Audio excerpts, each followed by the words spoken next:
Good morning, everyone. Welcome to today's hearing. Today we're going to continue hearing evidence from Mr. Stephen Howard, who, at the time with which we were concerned, was employed by the BRE. So my first task is just to make sure that Mr. Howard can see me and hear me and the rest of us clearly. Mr. Howard, good morning. Morning. I can hear you, see you. Good. Thank you very much. Before we resume taking your evidence, let me just remind you that the procedure will be essentially as it was last week on Thursday, but we better begin with a little bit of housekeeping. Can you confirm that you're on your own in the room from which you're giving your evidence? I am on my own. Thank you. Can you confirm that you don't have any documents or other materials with you? No. And can you also confirm that your mobile phone is in another room and that you don't have any other electronic device with you which is capable of receiving messages? I don't have any electronic devices that are capable of receiving. Very good. Thank you very much. Well, as last week, your legal representatives are in the virtual hearing room, although they know that they must keep their microphones and cameras switched off unless there's absolutely emergency requires them to intervene. Anything you would like to raise before we start? No, fine, thanks. All right, thank you. Well, we'll have the usual break at about 11:15. At this point, I'll ask Mr. Millett to continue putting questions to you. Thank you very much. When you're ready, Mr. Millett, thank you. Thank you very much, Mr. Chairman. Good morning, and good morning, members of the panel, and good morning, Mr. Howard. Just to ask you first, can you hear me clearly? I can, yes. Thank you. We were discussing together your role in the classification in September 2015 of the 2005 Kingspan K15 insulation. Can we look next, please, at the email KIN 404791?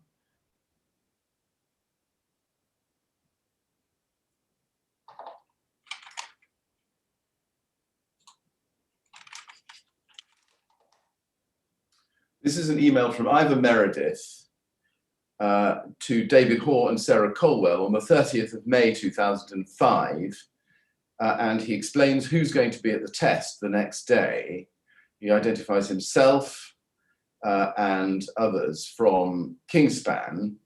And then if you go a little bit lower down the email, you can see about two-thirds of the way down, it says COSHH data will follow in the morning for the Cooltherm K15 and the 6mm cement board that simulates the cladding. Can you see that? I can, yes. Would you agree that that description, using the word simulates, indicates that the cement board was not truly representative of rain screen cladding, at least so far as Mr. Meredith thought? Well, that's the first time I've seen that email, but on the basis of what's been said there, then yes, I would conclude that they considered that not to be, that they were simulating the cladding system. Yes. Can we look at BS 8414 briefly, just to say that we're clear about what's required? This is at CEL 401205, please. And I'd like to go to page 5 in that document. And let's look together at paragraph 2.1, external cladding system. And this sits within the part of BS 8414, part 1, 2002, which is the terms and the definitions. And 2.1 says external cladding system. And it's defined as a complete cladding assembly, including, for example, sheeting rails, fixings, cavities, insulation, and weathering membranes or coatings. And then if you look under a little bit further down, under principle, section 3, it says, see the whole thing, the external cladding system is applied to a vertical external masonry surface, simulating the external face of a building in the form of a main face, together with a return wing. Again, you see the word simulating there. And then under paragraph 4.1.1 on page 6,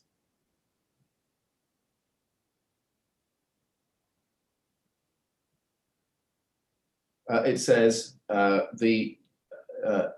general, under test facility, it says the test apparatus shall be representative of the face of a building and shall consist of a masonry or masonry infill structure with a vertical main test wall and a vertical return wall wing at 90-degree angles to and one side of the main test wall. And then at 5.1, if we go to page 9, under general, it says the external cladding system shall include all relevant components assembled and installed in accordance with the manufacturer's instructions. Now, when you did your classification report for Kingspan in September 2015, were you familiar with these requirements in the BS 8414 Part 1 standard from 2005? Yes. Yes. As at that date, had you ever come across a cementitious particle board used in the real world as a rain screen cladding panel on a high-rise? I believe I've come across cement-based boards on cladding systems, yes. Cement-based boards on cladding systems in general, perhaps, but my question was a cementitious particle board. Just no more, no less than that. As described, cementitious particle board. Had you ever come across one of those used in the real world on a rain screen cladding panel on a high-rise building? I can't recall, but as I said, cement-based boards are quite common on cladding systems. On a high-rise cladding system? Had you ever come across one in real life used above 18 meters? Cement-based boards, but not specifically of that description, no. Now, looking at Mr. Heath's witness statement, can we please? I'll show you what he said. If we can go to KIN 3020709, please, page 72.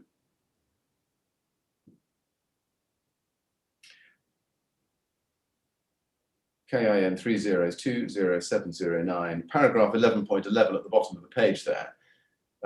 He says, Ivor Meredith would have selected the exact materials. However, the decision to use a representative non-combustible cladding panel in the 2005 BS 8414 test would have been the result of more general discussions which are likely to have taken place primarily between me, Ivor, and the commercial team, but also as part of wider discussions with the technical team. I agreed with the approach taken in the use of selected panels as being representative of non-combustible cladding panels. So that's what he said, but I now want to show you what Mr. Meredith says, and the transcript for his evidence to the inquiry is at day 75, page 69, please.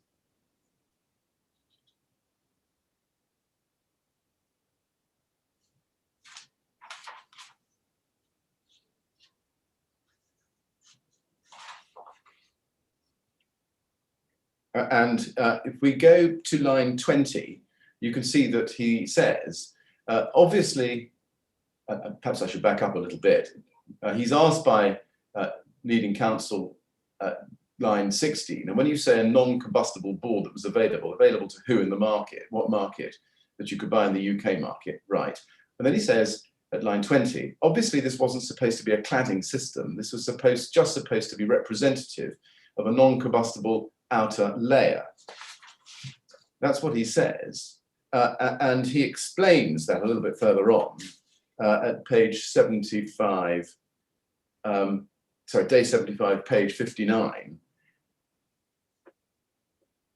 We can just go back to page 59. On that page at line 4, he says, although the BRE had suggested that if we test with a non-combustible cladding, we will be acceptable for use with all non-combustible cladding systems. And then he says at page 63, a little bit further on,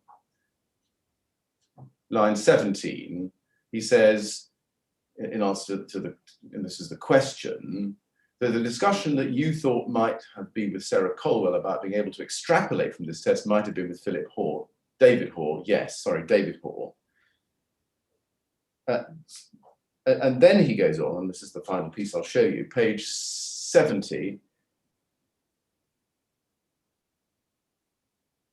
at line 10, he says, well, the question is, so would you accept that as constructed, it wasn't representative of a real life, real world cladding system at the time? Answer at line 13, no, we were looking just to put a non-combustible layer on the outside so it could be extrapolated by the BRE to apply to many non-combustible outer layers or any non-combustible outer layer. And then he's asked a bit more. You began that answer with no. Did you in fact mean yes? The question I put to you was, so would you accept that as constructed, it wasn't representative of a real life, real world cladding system at the time? You said no. Do you mean no? Answer, it's not directly representative. So that was his evidence. Question, it looks from this, do you accept from this, at least as a basis, that the BRE were aware at the time, 2005, that the purpose of using cement fibre board, or cement particle board, as the outermost layer was not to represent an actual cladding system, but to be used as the basis for extrapolating systems for multiple use? Yes. Yes. So in the light of the fact that the cladding system was simply supposed to be representative in that test, how could you justify issuing a classification report? Because my view at the time is that what you are testing is a product that is supplied by the manufacturer, is defined by the manufacturer. If the product sits within the scope of BS 8414, we're not involved within the design, and on that basis, the classification is just a pass-fail statement. I was aware at the time that cement-based boards were being installed and being used in buildings over 18 metres. It was on that basis that there is a test report available, and the test report is quite clear on what was installed, that a pass-fail statement against that system could be issued. Well, in that last answer, you say if the product sits within the scope of BS 8414, I just want to follow that up just a little bit more. I've shown you the language quite carefully within the text of BS 8414 Part 1 from the time of the test. Given those passages I've shown you, do you accept that you were required to consider whether or not the external wall arrangement as tested in 2005 was a complete system representative of a system which would be applied to the external face of a building in the real world? Well, as I said, the report was a full BS 8414 report, and that's what I based my decision on. I think in light of emails and evidence that's come to light since, which I wasn't aware of, then that is an area that I will probably reconsider.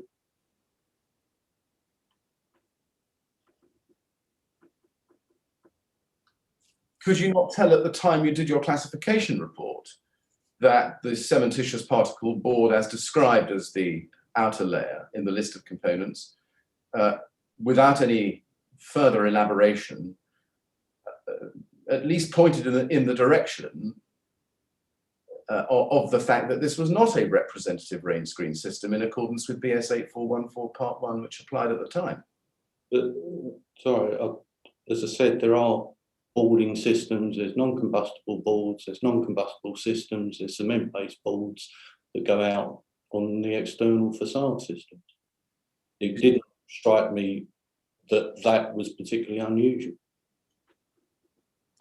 Given that you're testing a system, a whole system comprising a number of separate components, Yeah. Did you take an investigation to make sure that each of those components, including the material forming the rain screen in the test, was one that was being used in the real world? Well, we're not system designers, and most testing, or almost all testing, is approached from the way of you are testing what is supplied, if it's within the scope of the standard. And I do accept the point that you're making, that that forms the basis of what a fire test laboratory does. But you say you're testing what is supplied if it's within the scope of the standard. But what I'm suggesting to you is that in order to be within the scope of the standard and therefore qualify for a test, it has to be a full system, each component of which corresponds to a product or material being used in the real world on real cladding systems above 18 metres. Do you accept that? Well, I think I've answered that the position I was in at the time and the knowledge I had at the time was cement-based boards were being used on high-rise. So to be presented with a test report, a full test report that says it's a cement-based board, and for a pass-fail statement to be issued against that, at the time, I didn't see that as a problem. But you see, Mr. Howard, cement-based board or cementitious particle board is a generic description. And my question one more time is, why didn't you undertake any specific investigations to work out what the cementitious particle board actually was, so as to satisfy yourself that it was a material being used in the real world in accordance with the demands of the standard? Because I said it gets back to this issue of most testing, or the vast majority of testing, is based on what you are being supplied and what your client, in terms of fire testing, submits. Now, if that product is within the scope of the standard, and that test rule is not very different to what was submitted later on and been tested or been tested previously, then I would not have questioned it. But you'd only know if it's within the standard if you undertake the relevant investigations to make sure you know what it is. Okay? Well, as I said, it was as a cement-based particle board. I was issuing a classification, which is a pass-fail statement against the test report. The description was there. But it was only a generic description. It wasn't an identification of a particular product or any more accurate than that, was it? No, it's a generic description. And you couldn't therefore tell from the generic description whether it did sit within 8414 or not, could you, without further investigation? Well, as I said, that specific board, no, I couldn't tell. But cement-based boards and cement-based boards are common on cladding systems. Now, did you ask Kingspan why they hadn't sought a classification for a decade until they asked in 2015? I don't think I did directly, but there was an exchange of emails, and I think in one of those emails it just said it hadn't come up or hadn't been requested or had been overlooked or something along those. Is there a reason why you didn't ask Kingspan the direct question, why do you want a classification report 10 years after the test? No, because you need to separate. If you're requested that sort of paperwork or a test report or a contract, you're not asking why they need it. There's a process in place. If I thought it was legitimate to issue a classification report against the test report, how that is being used doesn't factor into that. Does it not? Are you not? Were you not interested in why it was that Kingspan waited 10 years and then suddenly asked you for a classification report? No, I think I took the explanation at face value that they had not needed it, and it was now something that they were looking to source for that product. Were you ever told, in specific terms, why Kingspan were now seeking this report, having not asked for 10 years? Sorry, I missed that. You ever why Kingspan were now seeking this report, not having asked for one for 10 years? Sorry, when you start your sentence, I think I'm over talking to you. Can you just, I'm not catching the first couple of words of the sentence, I'm sorry. No, I'm sorry, I think that may be my fault. Let me ask it one more time. Were you ever told in specific terms why Kingspan were now seeking this report, not having asked for it for 10 years? No, Did the fact that a decade had passed since the BS 8414 test had been carried out cause you any concern? no, not in particular.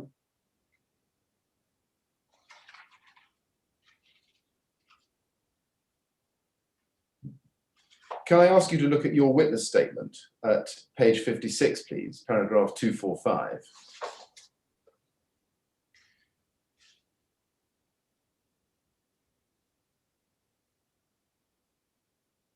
You say there, for my part, I did not see how BRE could refuse to provide a classification report. Test reports such as test report 220876 do not have a validity period or expiry date. For testing contracts, there's no ongoing review of the system or component parts. As such, test reports are a statement of fact, essentially a snapshot in time. Mr. Baker's concern is set out in Ms. Gubbs-Sykes' email, if that's how I pronounced it, above, related to the composition of the test system rather than the age of the report or its validity. In this respect, however, as test report 220876 itself, then the word "it says" is missing, test results relate only to the items tested. We have no responsibility for the design, materials, workmanship, or performance of the product or items tested. This report does not constitute an approval, certification, or endorsement of the product tested. And then you refer to section 3 of the report as well. What was the fact, this is my question, having shown you that, was the fact that there is no explicit validity period or expiry date your only consideration? No, What other considerations did you give? whether the test report was a full test report or whether the test report had been issued as an indicative, and whether the tested performance was within BR 135 limits. Was it normal for clients to come back to you and ask for a classification report a decade after the test, having been selling the product over that period? No, it's not normal. Given that it wasn't normal, why did you not ask questions about why they wanted it? Because it's not, if procedurally I believe that we could do it, then there was nothing to invalidate the test report, there was nothing to invalidate the test data. Test reports are a snapshot in time, and the classification is just a pass-fail statement against the test. On that basis, it's not ongoing approval. We are not looking for validation. We are reporting this system met these criteria. This system, as described in the test report, met this criteria on the day. And that was my approach. Did you ask yourself, I wonder why they want this now? I can't really report. I think I probably would have questioned it, but you often get requests that are coming from third parties to complete contractual arrangements and things like that. It's not something we really delve into because it's got to be a black and white issue of whether the process that you're undertaking is permitted or allowable, or it's not a case of the reason for the client not wishing for something or their motivation would change that. That's not the approach I take. Given that you say you probably would have questioned it yourself, which was my question, did you not have any suspicions about what it was that Kingspan were seeking to do with this report? No. Can we go to BRE 402511, please? That is the test report issued on the 8th of December 2005 for the test carried out on the 31st of May 2005 under BS 8414 Part 1. And, this is the first page, just to refresh your memory of it. It's dated the 8th of December 2005, and it's done under Part 1, as you can see. Yes? Yes. Now let's go to page 4 and let's look at the third paragraph together. It says there in the third paragraph, under introduction, the specification and interpretation of fire test methods is the subject of ongoing development and refinement. Changes in associated legislation may also occur. For these reasons, it is recommended that the relevance of test reports over 5 years old should be considered by the user. The laboratory that issued the report will be able to offer, on behalf of the legal owner, a review of the procedures adopted for a particular test to ensure that they are consistent with current practices and, if required, may endorse the test report. Now, you say at paragraph 58 of your witness statement, if we can just flip to that, please, page 13.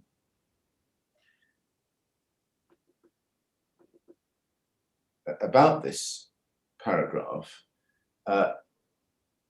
you say there, my understanding is that the above phrase, and the above phrase is contained in the question, that the relevance of test and classification reports over 5 years old should be considered by the user. You say, my understanding is that the above phrase was generated by the fire test study group, which BRE is a member of, and that it was designed to draw the user's attention to the possibility that the relevant standard may have been revised or updated, or that the regulations referring to a particular standard may have changed.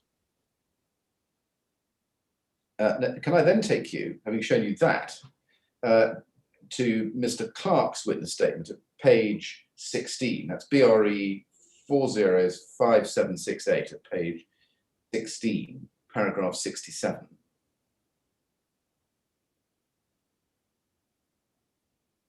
He says, in response to the same question, as you can see in question 2S above it, my understanding of the reasons for this recommendation is that the end user was being warned to consider carefully any changes that might have occurred over that time period in terms of the manufacturing process, changes in legislation, change of ownership, or other aspects that might render the information in the report unreliable.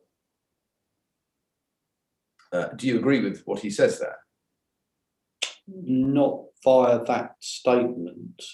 There are caveats or warnings in the test report, but that one in particular just refers a user to validity of the test report in terms of legislation. There's other statements in the test report that basically say there's no ongoing monitoring, there's no approvals and things of that nature. It's a one-off contract. When you say not via that statement, do you mean not via the statement in the question, the relevance of test and classification reports? Yes, I think there's other warnings in the report that refer to the manufacturing process. I think the fire test study group refers specifically to the changes in legislation. So just in general terms, do you agree with Mr. Clark? I'm afraid it's disappeared from the screen, but I can ask you anyway. Do you agree with Mr. Clark when he says that, that the user should consider the relevance of test and classification reports which are more than 5 years old because the manufacturing process may have changed? But but you are totally in the hands of the manufacturer or the test sponsor with any samples that are supplied. So manufacturing processes can change the day after you have tested a product, or they can remain the same for decades. There are warnings in the report that basically draw the user's attention to that. Test reports are just a snapshot in time of a record of a specific test. Indeed. And what Mr. Clark is saying is that one of the reasons why you have to consider the relevance of a test report that's more than 5 years old is because the manufacturing process of the material being tested might have changed since then. That's something that he says you should consider. Do you agree? No, I think you should consider it immediately. It's not on the base after 5 years. And that is the point that I'm trying to make. A test report is a snapshot in time, so you need to consider that immediately. It's within the hands of the test sponsor or the manufacturer that they are in control of that. And did you ask Kingspan whether the product had changed since it was tested in 2005, when you came to classify it based on the test done in 2005, in 2015? No, because doesn't form part of the process of the test and classification. It's outside the scope of your test and classification. It's not outside the scope of what the BRE was in itself warning in its own classification report, was it?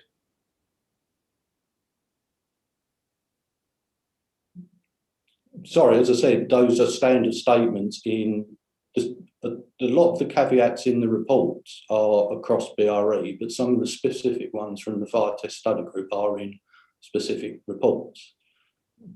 The issue is that you are totally in the hands of the test sponsor or the manufacturer to ensure that the products that are tested remain so. If they change the product in the intervening time, whether it's 5 years, whether it's 5 months, whether they remain the same after 20 plus years, is outside the hands of a test laboratory. When you come to classify it 10 years on, was it not incumbent on you, at least just to ask the question, is this the same K15 I'm classifying today that was tested in 2005? No, because I would have thought that if the changes were being made to K15, that there would have been a program of retests to do that. I was on the understanding that, in essence, the K15 was the same that we were dealing with back in 2005 and as it is now. Why not just check? Because, as I said, it's outside the scope of testing. You're not doing an ongoing check on the manufacturing process. You are doing third-party approval, but not the test report and the classification report. It's a snapshot in time. Can we go to BRE 405837, please, at page 79?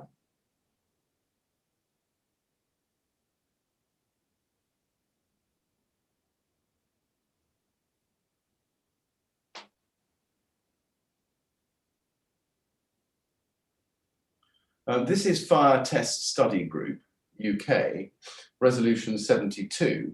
And this is, I think, am I right? This is what you refer to in your witness statement to paragraph 58.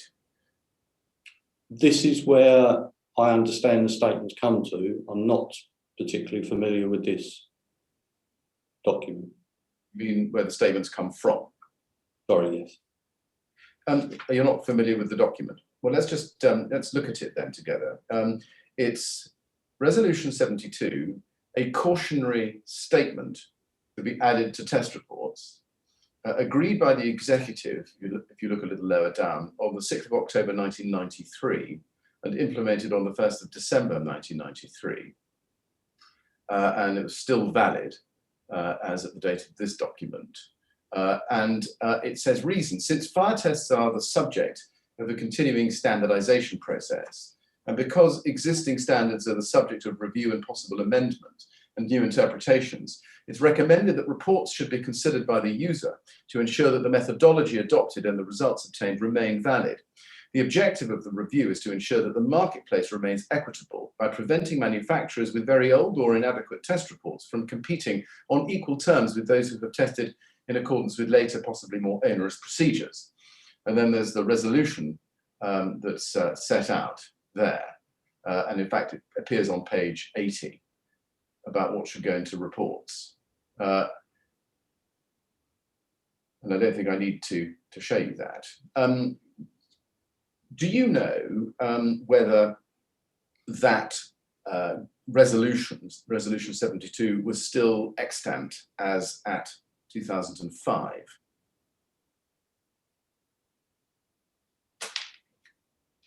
So I'm not sure I quite understand the question. I'm pretty sure that was in the reports at that time and was something that BRE had agreed to for inclusion in the reports in certain technical areas. Was it still valid as of 2015 when you came to do your classification report? Well, the document was still in place, so in terms of validity, I don't believe has been withdrawn. No, so that statement's still there. Now, the test report that you issued on the 28th of September 2015 was under BS 8414 Part 1 of 2002, wasn't it? Yeah. Did you classify to the British standards prevailing at the time of the test in 2005, or to those prevailing at the time of your classification in September 2015? I can't, without seeing the actual classification report, is it possible to see that? I would have thought it would have been against the 2002 version. Well, I'm asking you for your recollection, but we can certainly do that. If you go to KIN 50134,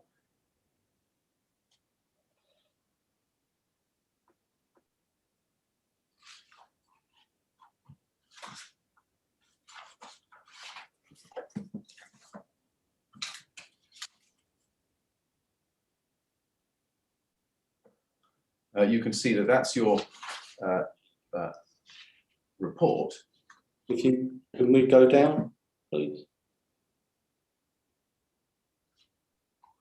Where do you want to go to? It'll be about the third page in. Certainly. Let's go to page 3.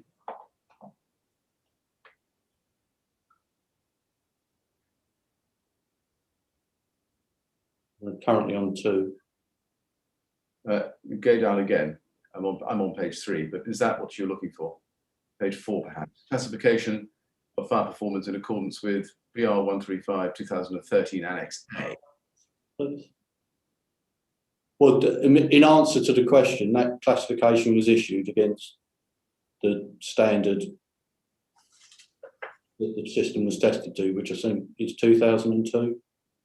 2002 standard, but there was a revision. Do you remember there was a revision to the BRE, to the British standard in 2015, in the April of 2015? Did you use the revised standard, or did you use the original one? 2002.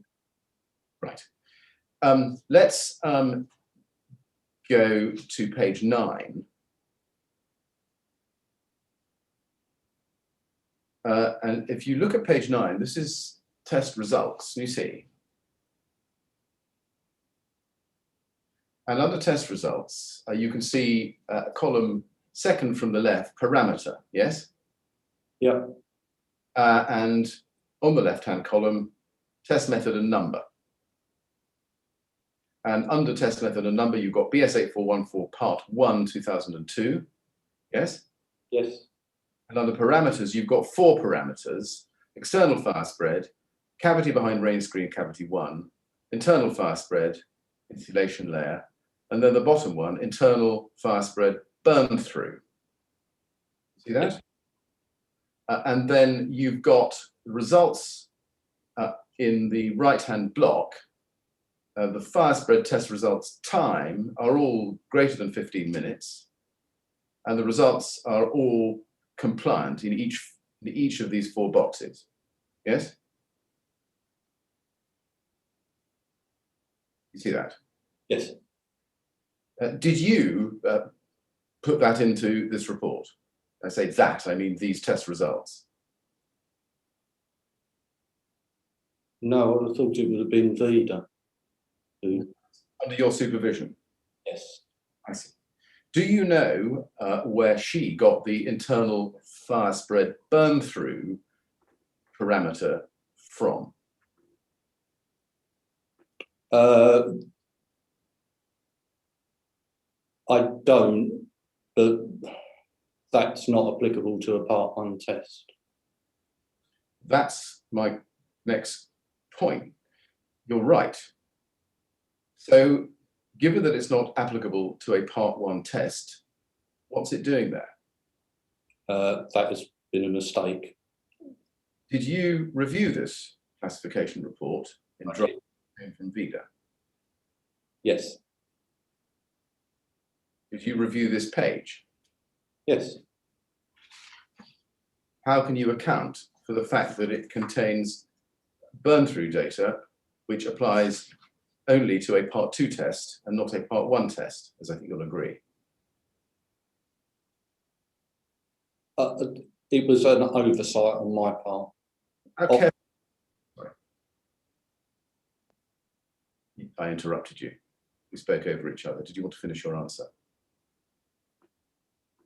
I was just going to say, yeah, I've made a mistake. That shouldn't have gone out like that. I'd like to understand how that mistake could have come about.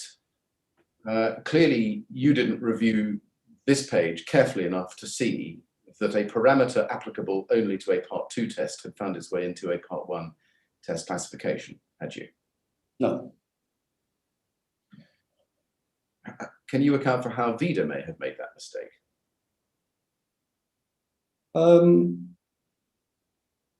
No, I can't really. I think it's inexperience. Did she cut it and paste it, do you think, from a Part 2 test classification report? Yes, or the actual base document that you used was potentially a Part 2 test report, the classification report. How could she possibly have told that the test produced compliant data for burn through when it would not have produced any data for burn through at all? Because in the there would be a statement of burn through in a Part 2 test. So in essence, if it burns through, the system would have been reported that it would have burnt through.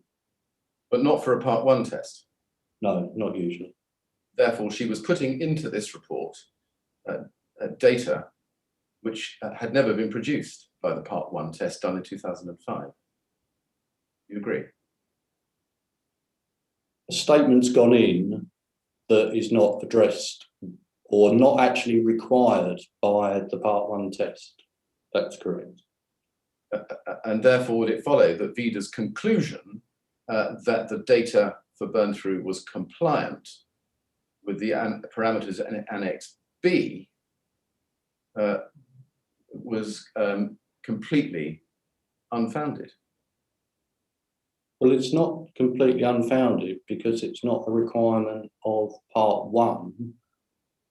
So that's not something you measure. What's actually gone into the report is a statement that is accurate but is not required.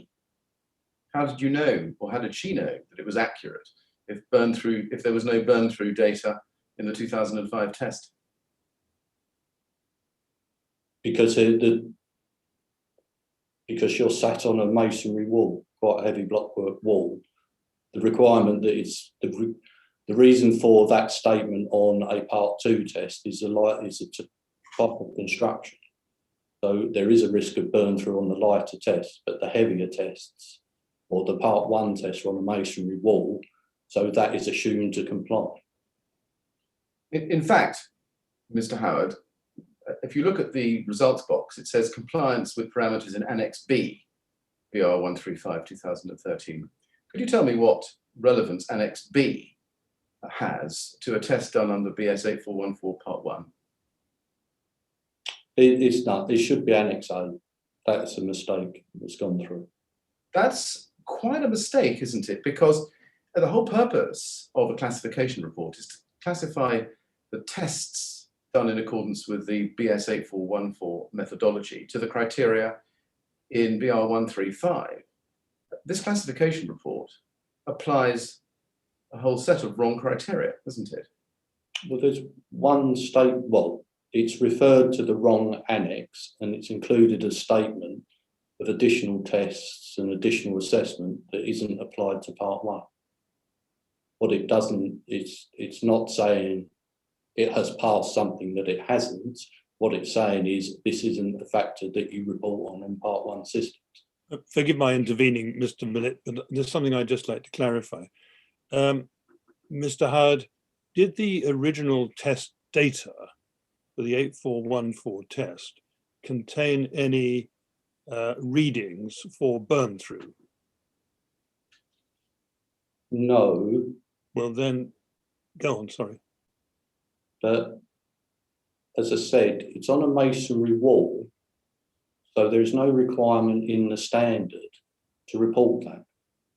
No, but if the test did not contain any data for burn through, how can Ms. Gabsaita have put in a result in the BR135 assessment?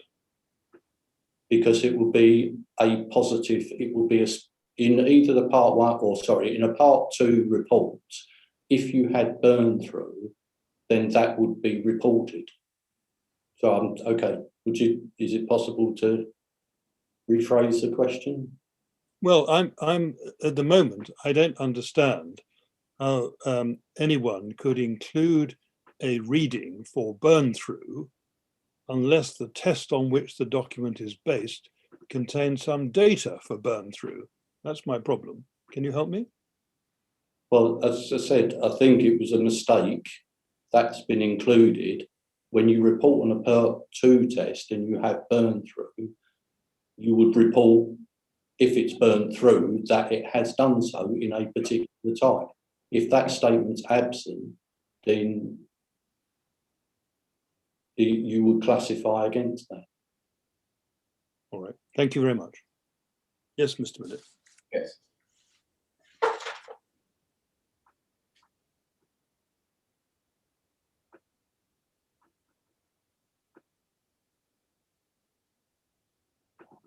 As authors of BR135, did you ask Tony Baker or Sarah Colwell for a view about whether you should be producing a classification report 10 years after the test? No. Why is that? Because, as I've explained, it was a procedural issue. Test reports are a snapshot in time. The classification, in my view, was just a pass-fail, or is just a pass-failure statement against the test report. Did you not consider it at the time, at least to be best practice for tests to be repeated every 5 years? No, there's no requirement to do that across the test. You're not running an approval scheme. Your contracts are one-offs, all of them.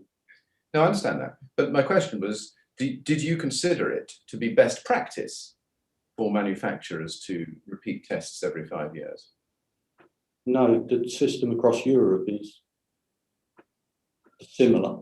It's all based, there's large numbers of products on the market that are based on one-off tests, one-off classification reports. And that is a mechanism for them to place their products legally on the market. There's large numbers of products on the market that are never retested, huge numbers. Given that, as you told us, you realised that this was unusual for a manufacturer to ask for a classification report 10 years after the test, I have to suggest to you that you should have asked them why they were doing it. You accept that? No, because I'm not sure, unless for what I could not see a reason not to issue the classification report. And that is a site, we are not monitoring the market in that way. As I said, there's vast numbers of products on the market that are based on one-off tests and one-off classification documents. It's not an unusual circumstance at all for a test. Given that this test was done a lot longer ago than the 5-year cut-off period, recommended cut-off period, I have to suggest to you that it was inappropriate just to continue to classify this report without asking Kingspan why they needed it. Do you accept that? No, and as I said, procedurally, if we can issue a classification report, we're not, fire test labs are not regulatory bodies.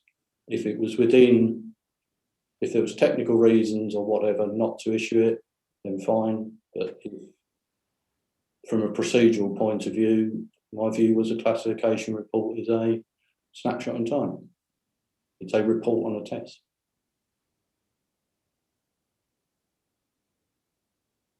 Was there any reason why you couldn't have put a clear caveat or warning on the face of this classification report to draw the reader's attention to the fact that the test had been done 10 years ago? No, there's no reason that, and there's no reason why we couldn't have put a clear caveat on the front. Why didn't you do that? I think in hindsight, we probably should have. I'd like to turn to a different topic, which is the BRE's relationship with Kingspan. Now, Mr. Clark told the inquiry in his evidence on day 96 that you had a good relationship with Kingspan, and that's day 96 at page 189, lines 24 to 25. There's no need to go to that, but is that correct? Would you agree with him? Yes, BRE had a good relationship with Kingspan. Can we go to BRE 403531, please?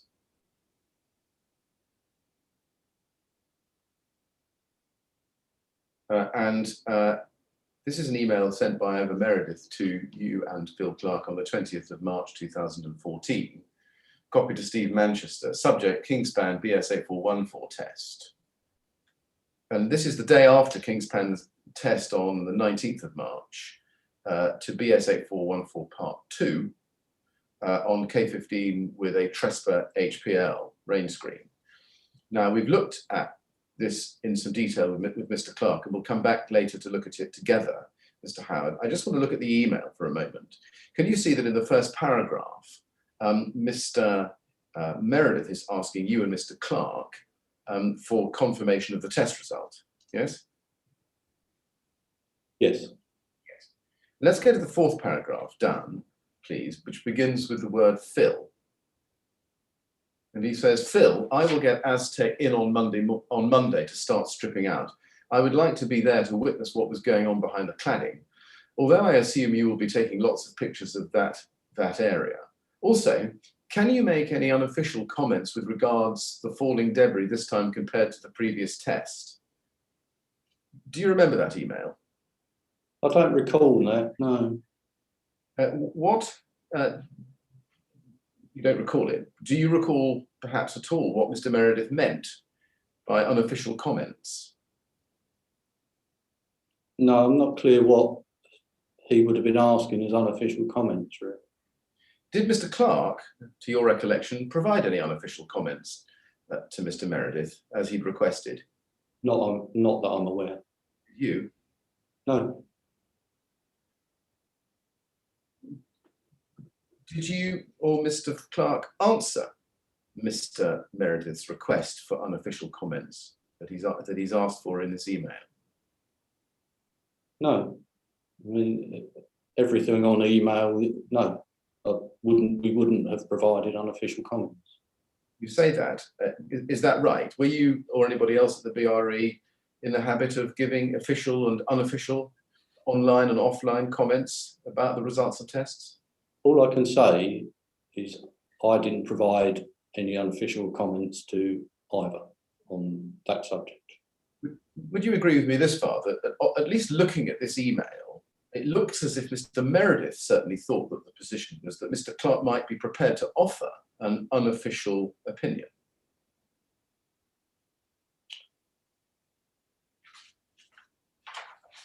Yes, there's a request in there to make unofficial comments, but that doesn't mean,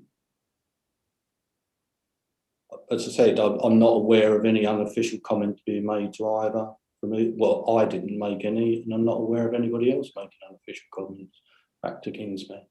My question really is, how did you think Mr. Meredith came by the understanding that Mr. Clark or you might give him unofficial comments as he'd asked for? I'm not sure that I know the answer to that. I mean, it's a statement in an email. It's one word in an email, and as I said, I'm not sure how. I don't know how either would have come to that conclusion. Did you yourself go back to Mr. Meredith and tell him that the BRE did not provide unofficial comments that he had asked for? No, I'm pretty sure I didn't. Discuss Mr. Meredith's request with Mr. Clark. Sorry, I missed that. You discuss Mr. Meredith's request with Mr. Clark. No, I don't recall any.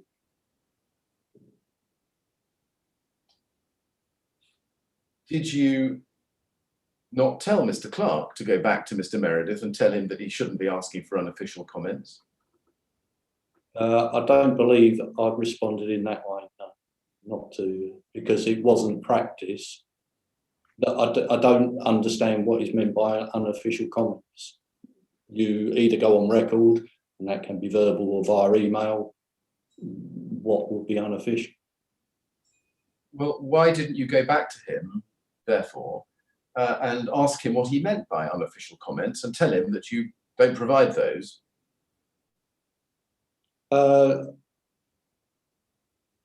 Maybe the email was missed. I don't really recall that email. I don't recall what proceeded after that point, really. Mr. Clark told us, and only for the record, this is day 96, page 188, lines 1 to 7, that he didn't correct Mr. Meredith in his understanding, as appears from this email, but he said that was because it wasn't within his remit to do so, because you and Mr. Manchester were senior to him.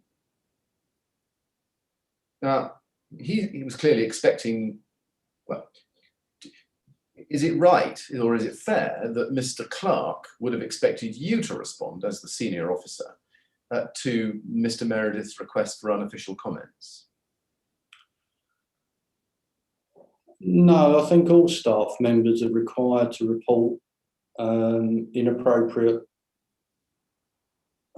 responses or requests from manufacturers. It's whether that, I mean, either had a certain way of writing emails and containing stuff within them, it's whether it really flagged up as an inappropriate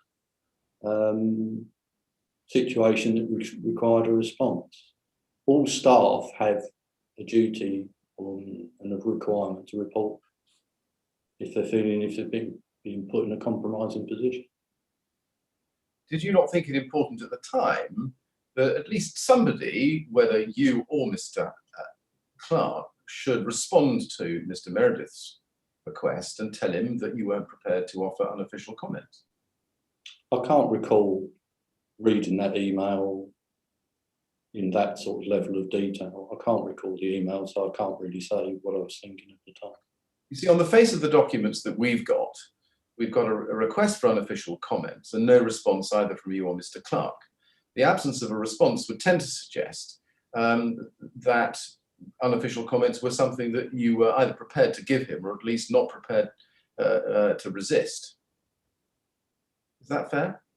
No, because as I said, any comments that you make would be on the record, and because they would have to be via verbal or email, and I would expect there would be some evidence of that sort of behaviour going on. As I said, either has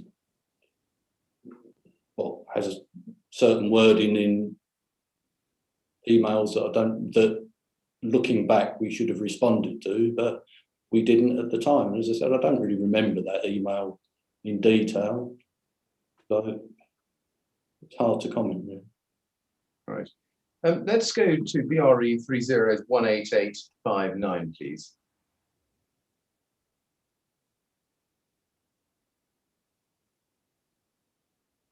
Email chain between you and Ivor Meredith in April 2015 now. And if we go to page 2, halfway down that email chain, we can see the first email of the chain sent to you and Phil Clark on the 8th of April 2015 at 8:30 in the morning. Can you see that?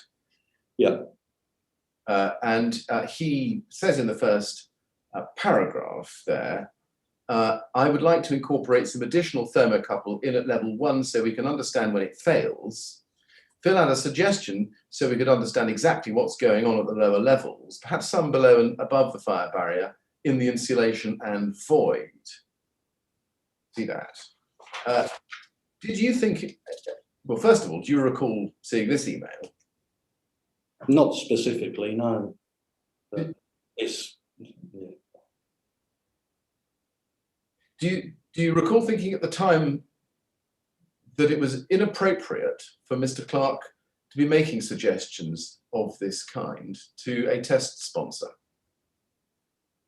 I wasn't party to that conversation, but to add additional instrumentation during tests is not uncommon. So unless I knew the context, i.e. I was asking where could we possibly put thermocouples to get above and below the barrier, I wouldn't know. But it's not uncommon to add additional instrumentation into tests across the board, or additional filming or radiometers. We'll come back to that in a moment. Did you speak to Phil Clark or have a communication of any other kind with him about his suggestion that this email reflects? No, I don't recall the conversation. Can we look at your response then, please, the next day? If we just scroll up, please. This is your response to Ivor Meredith, copied to Phil Clark, 9th of April 2015 at 10:35. And in the last paragraph there, you say, I take it you have sorted the additional instrumentation between you and Phil. Query, for the record, we shouldn't include in the report. Why did you write that? Because it specifies what you should include in the BS 8414 test. And if they wished for additional data to be reported on, then that should be a different document. It should have been a separate issue, separate processing, separate checking, and issued separately. If you had added thermocouples into the test rig, why would you omit their presence from the test record? Because the test standards are quite specific as to what should be in there. So on that basis, it would be better to report additional thermocouples separately. Now, we did change that later on to start including when you get requests for other standards to be included as part of the 8414. But at my time, the view was that the test reports should be in line with the standard and the data presented in line with the standard. And the additional instrumentation or measurements were being taken, they should be reported separately for the sponsor's information. Would the addition of further thermocouples have had any effect on the test performance? No. If the additional data was not to go into the test report, how were you planning to communicate it to Kingspan? It would just probably have been a series of graphs and a short letter and an Excel sheet on a spreadsheet. But they wouldn't have formed part of the test record, would they? Yeah, should do. They would just sat in the file. They'll just sit in the file with the rest of the... They would be accessible. You could go back to them to see what was done at the time. Because of the way your thermocouples and your instrumentation works, you would see it, you would know it was there because it'd all be on the same test record. Well, let's just look at the test standard. Before I go to that, can I just be clear about what you're saying? Are you saying that the test report would basically have two clear parts to it, one done exactly in accordance with the standard, and then another set of data which showed these additional thermocouples, so that the reader of the test report could tell exactly what had happened? Yeah. That's what is it? So that the formal test report would identify the addition of extra thermocouples not within the standard? No, probably not. If they're additional thermocouples, you could see it from the test record, from the data that's generated in the test file, that you probably wouldn't include additional measurements that are outside the scope of the standard within the formal test report. Right, so the additional measurements that are outside the scope of the standard would then have to be communicated informally, then formal test report. Well, they'd still be communicated, but they'd still be communicated in a formal way with potentially with another project number or a secondary project against that initial one. There'd be an email record of them going out. As I said, it would be on the data set that you download from the loggers. I think you agree, but we'll clarify this by reference to the test standard, that additional thermocouples are not permitted within the BS 8414 test standard, are they? They don't specifically request them, no. Well, let's have a look. I don't think they specifically exclude them, but Let's have a look. BS 8414 Part 1 is at CEL 401205. And what I'm going to show you is the 2007 edition. And let's go to page 6 in that, please, at paragraph 4.2.2. Under external thermocouples, general, external thermocouples shall be positioned to a tolerance of plus or equal 10 millimeters, with the hot junction positioned 50 equals or more than 5 millimeters in front of the face of the system under investigation. Then 4.2.2, external thermocouples at level 1 positioned, and then you can see the first dash on the main face of the facade in positions on the center line and at distances of 500 millimeters and 1000 millimeters each side of the center line, 5 locations. On the wing at distances of 150 millimeters, 600 millimeters, and 1050 millimeters from the finished face of the cladding systems on the main face, 3 locations. See figure 2. And figure 2 you'll find on page 8. If we just go to that, please. And looking at figure 2, can you see the 5 thermocouples at level 1 on the front face and the 3 on the wing? yes. And let's just go to the 2015 version of this document, which is at BSI 50166.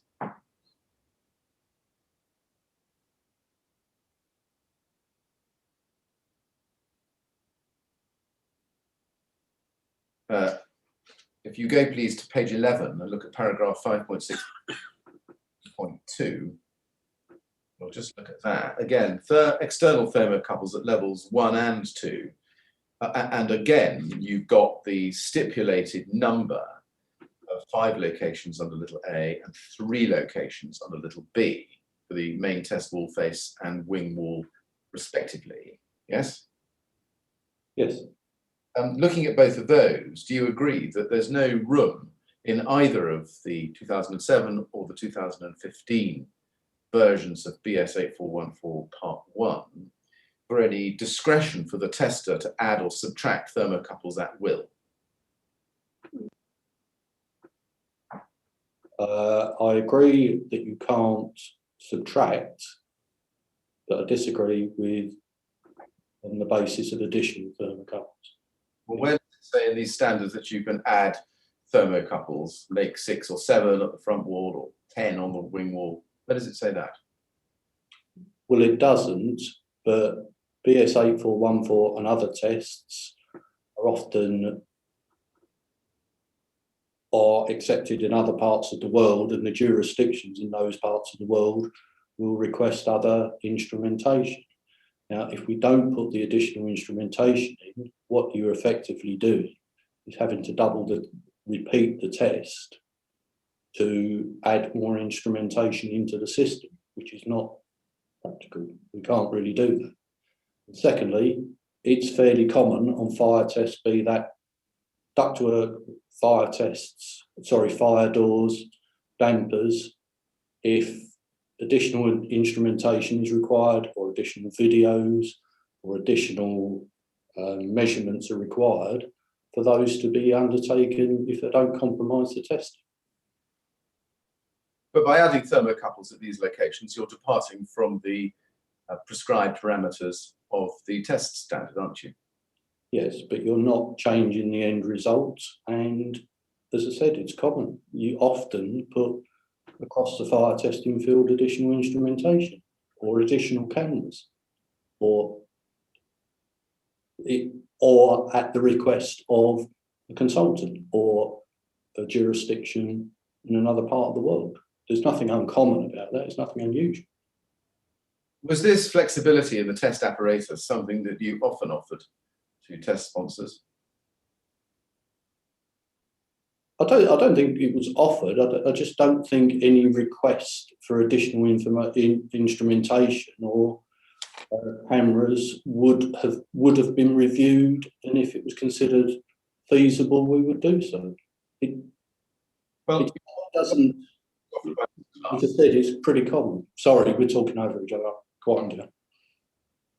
Well, it was offered. It was offered by Mr. Clark. And my question again, was it common for the BRE to make suggestions such as that which Mr. Clark made, namely to add thermocouples at level 1 or other additional instrumentation outside the parameters of the test methodology prescribed?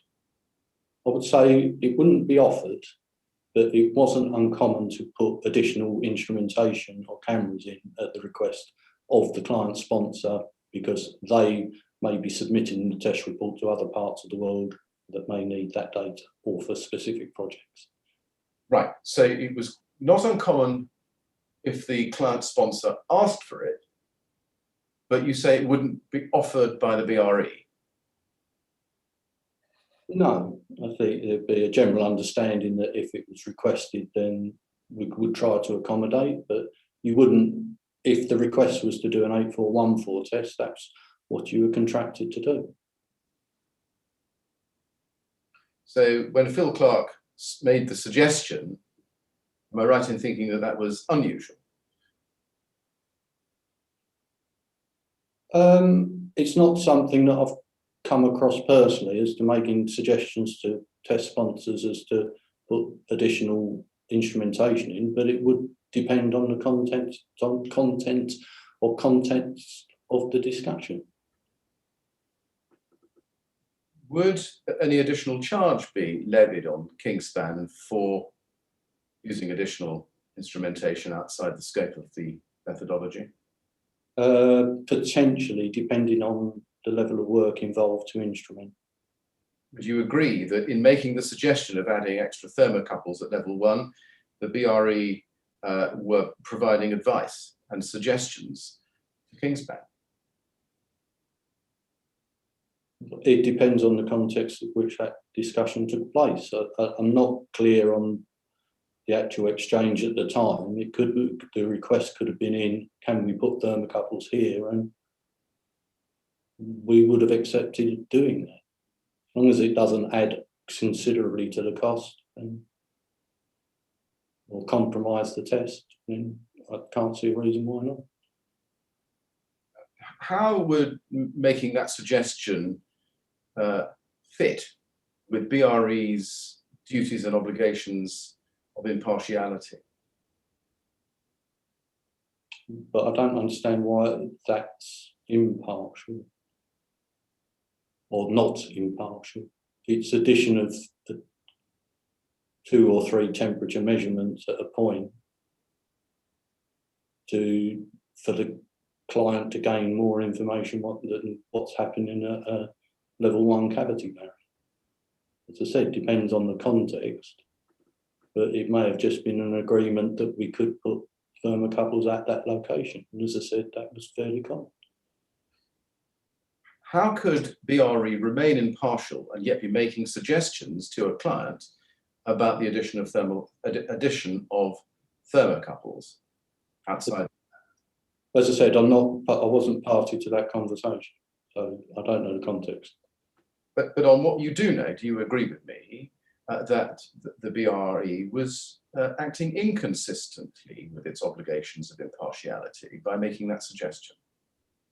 No, as I said, additional instrumentation or cameras is common. It's common in all the labs that we're running, all the 5 labs that we're running. I don't think you've understood my question. I'll put it one more time. Do you agree with me that in making the suggestion, the BRE was acting inconsistently with its obligations of impartiality? No, and I don't believe that that compromises our impartiality. Can we go then to BRE 340? Mr. Millett, before we do, could I just raise something? Mr. Howard, I'm getting the impression from your most recent answers that BRE regarded 8414 testing and maybe other testing as, in a sense, a collaborative exercise. Would that be right? Collaborative in the sense of collaboration between you and the customer. Well, I'm not sure. It's not a collaborative exercise, but you are producing a test report or working for a test sponsor on that contract. So therefore, there's quite strict rules on the information that you pass on, but you would provide assistance, but without compromising your impartiality. So if they wanted additional instrumentation put in, as I said, it's across the board. This isn't just 8414, it's ductwork testing, it's fire doors, it's dampers. It's not viewed in that way. It's not viewed as problematic. So you would do it, and if a client requests assistance to put extra instrumentation in, then we would try to do that. And I can produce evidence of other areas doing that if necessary. All right, thank you very much. Yes, Mr. Millett. Mr. Chairman, I'm just looking at the time, and I was about to go to another document, so perhaps this is a convenient moment. Yes, all right. Well, we'll have a short break at this point, Mr. Howard. We'll start again at 11:30, please. And I better remind you, hadn't I? Please not to talk to anyone about your evidence during the break. All right? Thank you very much. Thank you. We'll see you a bit later on. Thank you.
Welcome back, everyone. We're now going back to Mr. Howard, who's going to continue giving his evidence. Mr. Howard, can you see me and hear me? I can see and hear you. Thank you. Thank you very much. And I hope you're ready to continue, are you? Yes. Good. Thank you very much. Well, then, when you're ready, Mr. Millett. Thank you, Mr. Chairman. Mr. Howard, can we go, please, to BRE 403908? And I'd like in there, please, to go to page 5.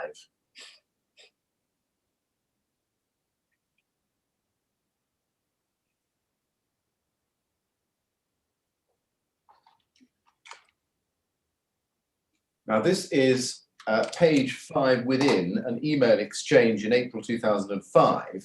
Just to help you, if we can scroll, please, to the bottom of page 4, you can see what this is. And it's an email from KIL PB Techline Inquiries, which is Kingspan, to somebody called Paul Dunphy on the 13th of April 2015. Subject forward, Cooltherm K15 inquiry. And Paul Dunphy, just so you know, is an architect working at Shepherd Robson Architects. And it relates to a project called Bart Square. And you can see the inquiry on page 5 if we just go back to that. It's a facade query form, which is a standard form document generated by Kingspan, and it's been filled in, you see. And the insulation to be used is K15 there, with an outer face of James and Taylor terracotta rain screen baguettes. Now, if we go up to page 3, please, in this document, we can see that there's a communication from Paul Dunphy, page 3, on the 13th of April, and he asks the question to Kingspan, Kim, as discussed, we are currently in the process of trying to commission a desktop study to see if your Kingspan K15 is acceptable for use within a rain screen cladding system at a height above 18 meters, and are seeking written confirmation that you're willing to allow the testing authority to use your data in carrying out their study. As you've requested, please find the technical information relating to the project below. If anything is unclear, please do not hesitate to contact us. And we can see the response to that, which comes from Adam Heath at Kingspan on the 15th of April. And he says, and it's copied to Ivan Meredith and Gary Johnson, Dear Paul, many thanks for your recent inquiry. After reviewing your facade query form, it appears your proposed detail is very similar to one of our tested arrangements. Could I ask that you also send us over elevations and a section of the proposed detail for our information? Can you confirm which testing authority you are using and your contact there? We can then get in contact to approve the use of our test evidence. And then on page 2, if we just scroll up a little bit further, we can see an email of the 16th of April, towards the bottom of the screen there, from Paul Dunphy back to Adam Heath, copying in Tom Lennon. Can you see? Yes. Tom Lennon is BRE, isn't he? Yes. And he says, Adam, thanks for the email below. Please see attached for our proposed details. With regard to the testing authority, we are proposing to use BRE, and we've been in discussion with Tom Lennon, copied in and details below. Tom Lennon, Principal Consultant, Fire Safety BRE, and there it is. And then at the bottom of the screen, he says, hope this helps, but please do not hesitate to contact me if you require any further information. And if we go up to page 1, we can see that there's a further response to this from Tom Lennon, who writes to you. He's on the 20th of April, copied to Steve Manchester and Andy Russell, forward Bart Square. And then he writes, Steve, I know you've just gone off to Belgium, but we need to come to a decision as to how we proceed with this. This will be potentially a huge source of income over the coming years, but could also be a huge liability if not managed properly. We have to have some very clear rules about what does and doesn't constitute reasonable grounds for an assessment stroke desktop study. We should also draw on available expertise in this area within the fire safety group. And you respond to that, as we can see from the top of the email run at the top of page 1 on the 20th of April, copied to Steve Manchester and Andy Russell, agreed. I have both testing and assessments flying in from all directions at present. Plus, each test we generate seems to spawn further openings. I think the first job is to get a handle on the number and scope of inquiries. Now, I've shown you the whole of that email run, so you have the full context, but my question is it right that at the time of the request for the classification report in respect to the 2005 test, which is, of course, mid-2015 to September 2015, Kingspan were in the process of carrying out a major testing program at the BRE? I can't remember the exact dates of when tests were done. If there was quite a lot of cladding work going on at the time, so there were test programs going on, but from a personal point of view, I had fire resistance testing ongoing, cable testing ongoing, reaction to fire. So I can't remember the exact details of the number of tests that were performed in that period. No, but in general, can you remember that as at spring to summer 2015, Kingspan were in the process of carrying out a major testing program at the BRE? As I said, I can't remember specifically, but I would accept that if the data is there in support of that in terms of number of tests. Do you also recall that off the back of that testing program, the BRE were also receiving many requests for desktop assessment reports? Yes. And as Tom Lennon has said in the email we've just seen, based on Kingspan's testing at the BRE, were potentially going to be a huge source of income over the coming years. Yes. And is the reality that Kingspan was potentially a significant source of revenue for the BRE in 2015? Yes, I believe so. Is it fair to say that you didn't want to upset BRE's relationship with Kingspan and the revenue that it was bringing in or might bring in by refusing to issue the classification report in 2015? No, I mean, you need, as I said, it didn't come down to upsetting Kingspan. That wasn't factored in. I mean, cladding wasn't the largest source of income. BRE is a commercial test laboratory. We have a lot of clients who spend a lot of money with BRE. You don't wish to upset any of them. No, I'm sure. But in relation to Kingspan specifically, was one of the reasons why you didn't ask the question, why do they want this classification report now 10 years after the test? Because you didn't want to upset a major client who had the potential to generate a significant amount of revenue for the BRE? No. Before I move on, I want to take you back to 2009.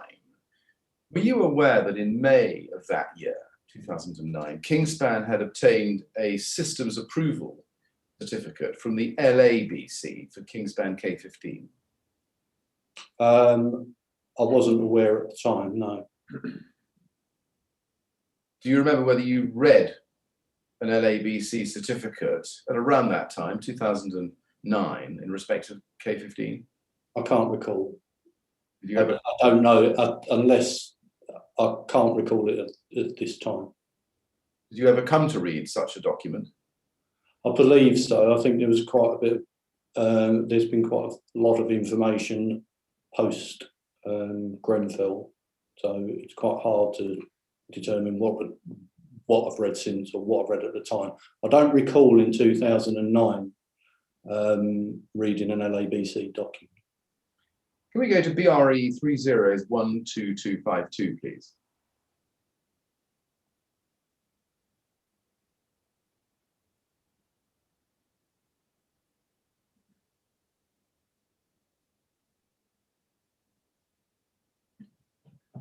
This is an email from Sarah Colwell, you among others, but it's the one at the bottom of the screen I just want to ask you about first. It's from John Raybould. And it's on the date of the 14th of May 2009. To you, Sarah Colwell and Tony Baker, in reverse order. The subject is cladding test LABC assessments. Hi folks, I've managed to get an LABC certificate from Hertfordshire that says the Kingspan K15 insulation can be used in a mixture of insulation thicknesses, masonry or steel frame substrates, a min cavity gap of 50 millimeters with a range of rain screen claddings. I'm sure that this will be sent to us officially by Kingspan when Mark Stevens gets back from the Middle East. I'd like to think we've tried to establish some guidelines like I was proposing so that we could at least give Mark some help with his system configurations. Also note that this appears to give automatic acceptance for systems over 18 meters. Let me know how we want to move forward. Cheers, John. And then if we move up to the top email, we can see that Sarah Colwell sends the email I identified earlier to you and Dr. Debbie Smith. And she attaches some documents. And you can see from the attachments that the second document she attaches is the LABC system approval certificate for Kingspan Cooltherm K15. You see that? Yes, I can see the attachment. And she says, Debbie / Steve, we need to discuss this urgently. Regards, Sarah. Did you have a discussion? I can't recall exactly. I would imagine there would have been, but I can't recall that discussion. Do you recall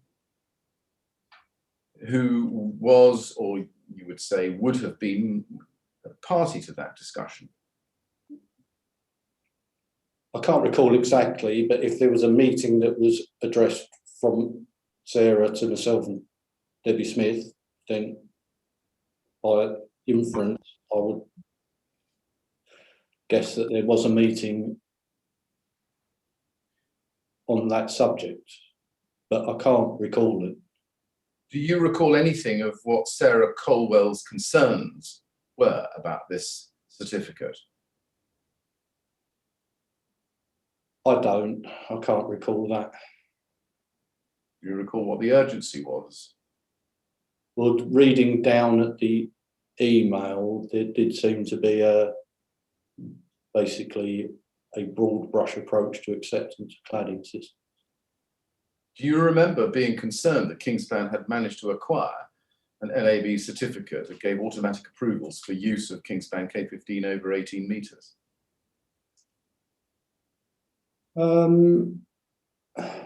I think there was concern. I could imagine there would be concern, but it would depend on the basis on which that certificate was issued. Do you remember reading the certificate at the time?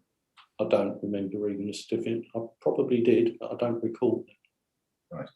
Is it possible to see the certificate? Yes, it is. We'll go to that. KIN 405705. I have some questions before we get to it, but let's it helps you.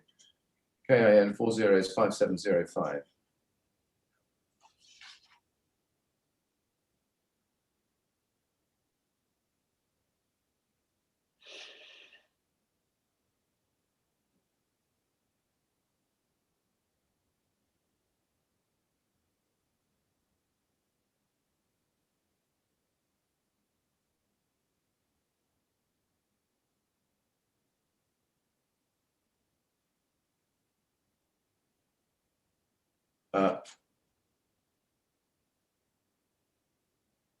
No, that's 5075. Actually, what I want, it's my fault, it's 5705. I apologize. KIN 405705.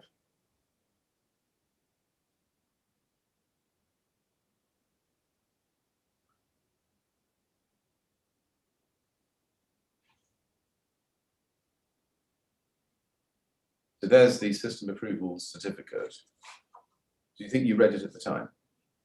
I don't recognise it. Do you remember whether any action was taken by the BRE as a result of Sarah Colwell's message that there should be an urgent discussion about what to do about this certificate?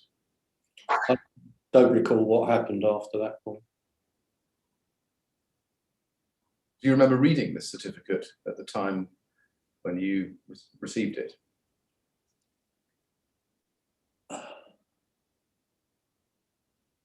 As I said, I don't recall reading this certificate. I probably did. Okay, so then if you probably did, can we go down to page 4?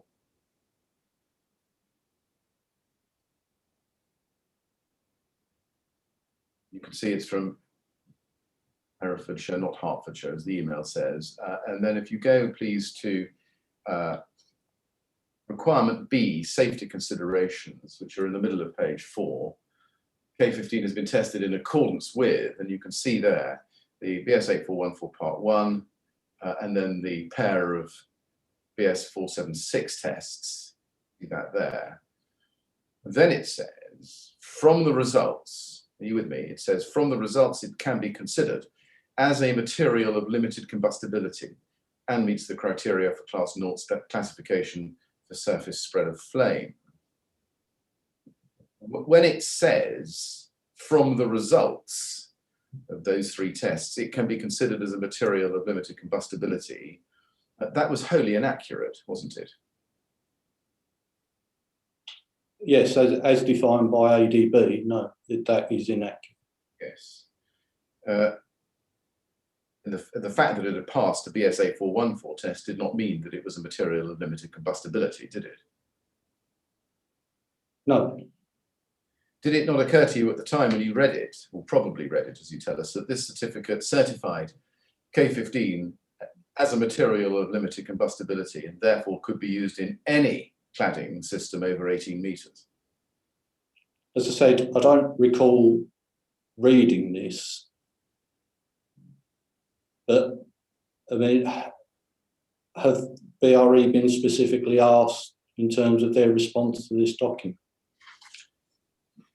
Well, John Raybould identifies the fact in his email that I showed you that it appears to give automatic approval for the use of K15 over 18 metres.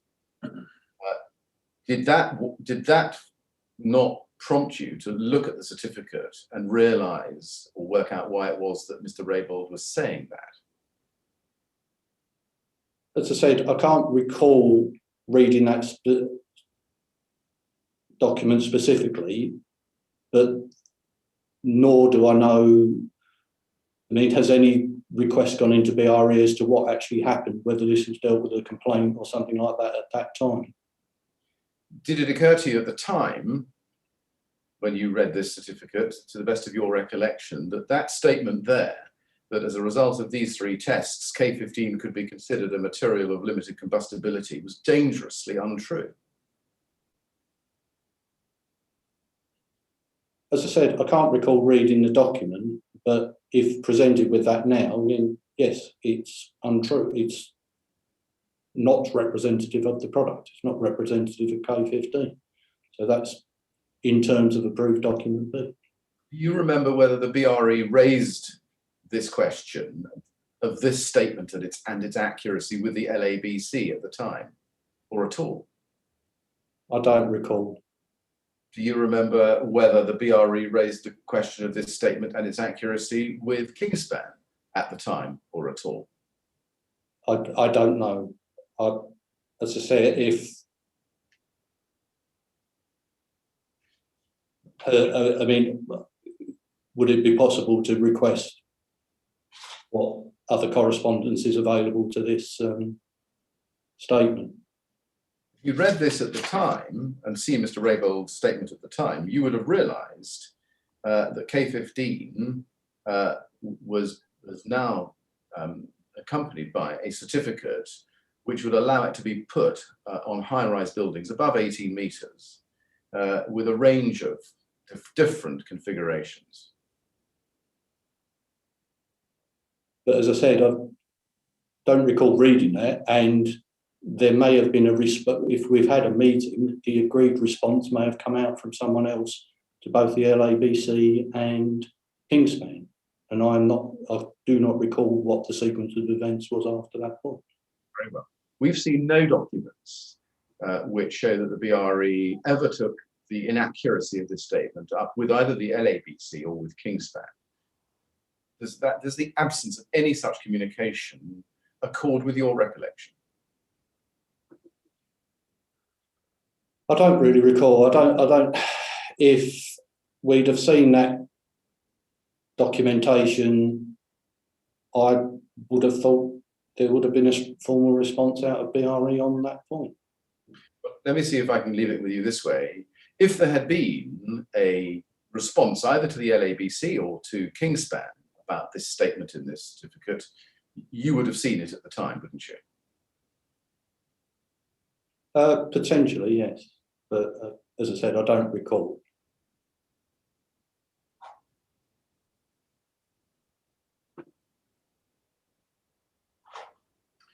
I'd like now to look, please, at the content of the BR135 report, the classification report that was issued for the May 2005 test for K15. Can we start with your witness statement, please? Paragraph 247 on page 56.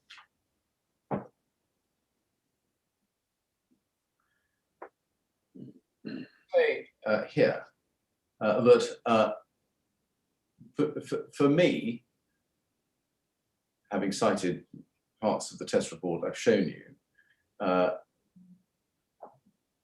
you say paragraph 247, for me, this was simply a matter of looking at the results set out in the test report.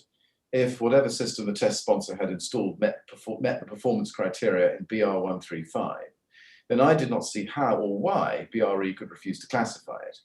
Details of the system tested, however it was made up, would be set out in both the test report and the classification report. The classification report would be clear about the test standard which the test was carried out, i.e. BS8414 Part 1, and the classification would be carried out to the current version of BR135, i.e. BR135 3rd edition 2013. Now, just pausing there, when you say, and I think we need to go back to the previous page, page 56, when you say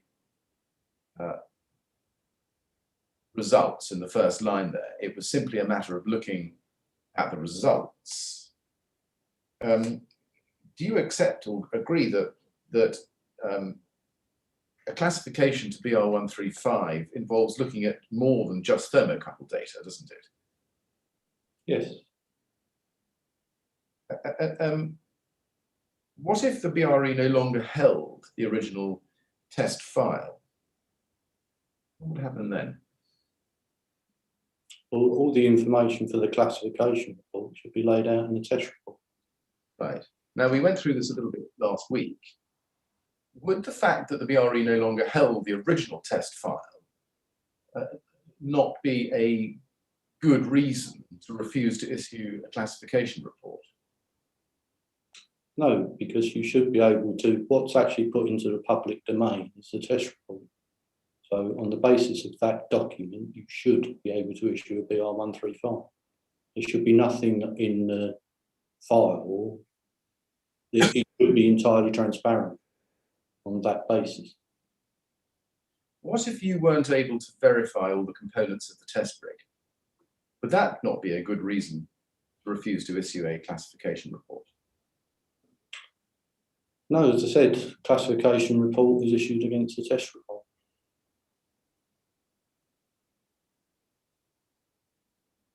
What if there are inaccuracies or inadequacies in the test report that, if carried across, would render your classification report similarly inaccurate or inadequate?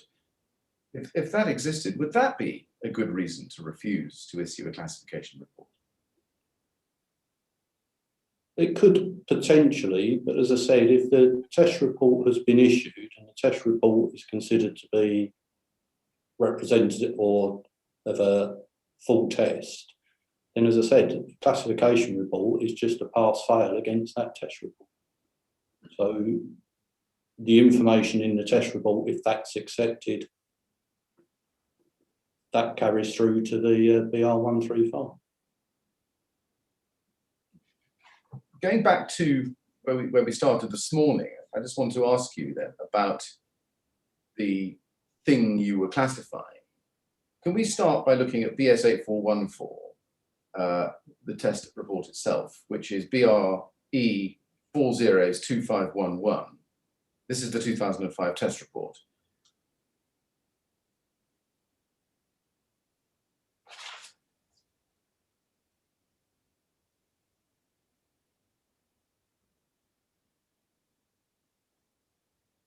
And the title of the report is a BS 8414 Part 1 2002 test on a phenolic insulated rain screen system. Note the word system there. Now, we're going to come back into the report shortly, but let's just go to a different document. Can we go to NHB 401317, please?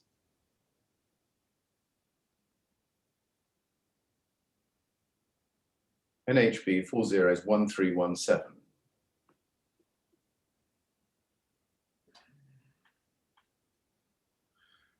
This is a document published by the NHBC in January of 2015, and you can just see the date at the bottom of the screen in front of you, Mr. Howard. I think it's there. Can you see that? Yes. There it is, thank you.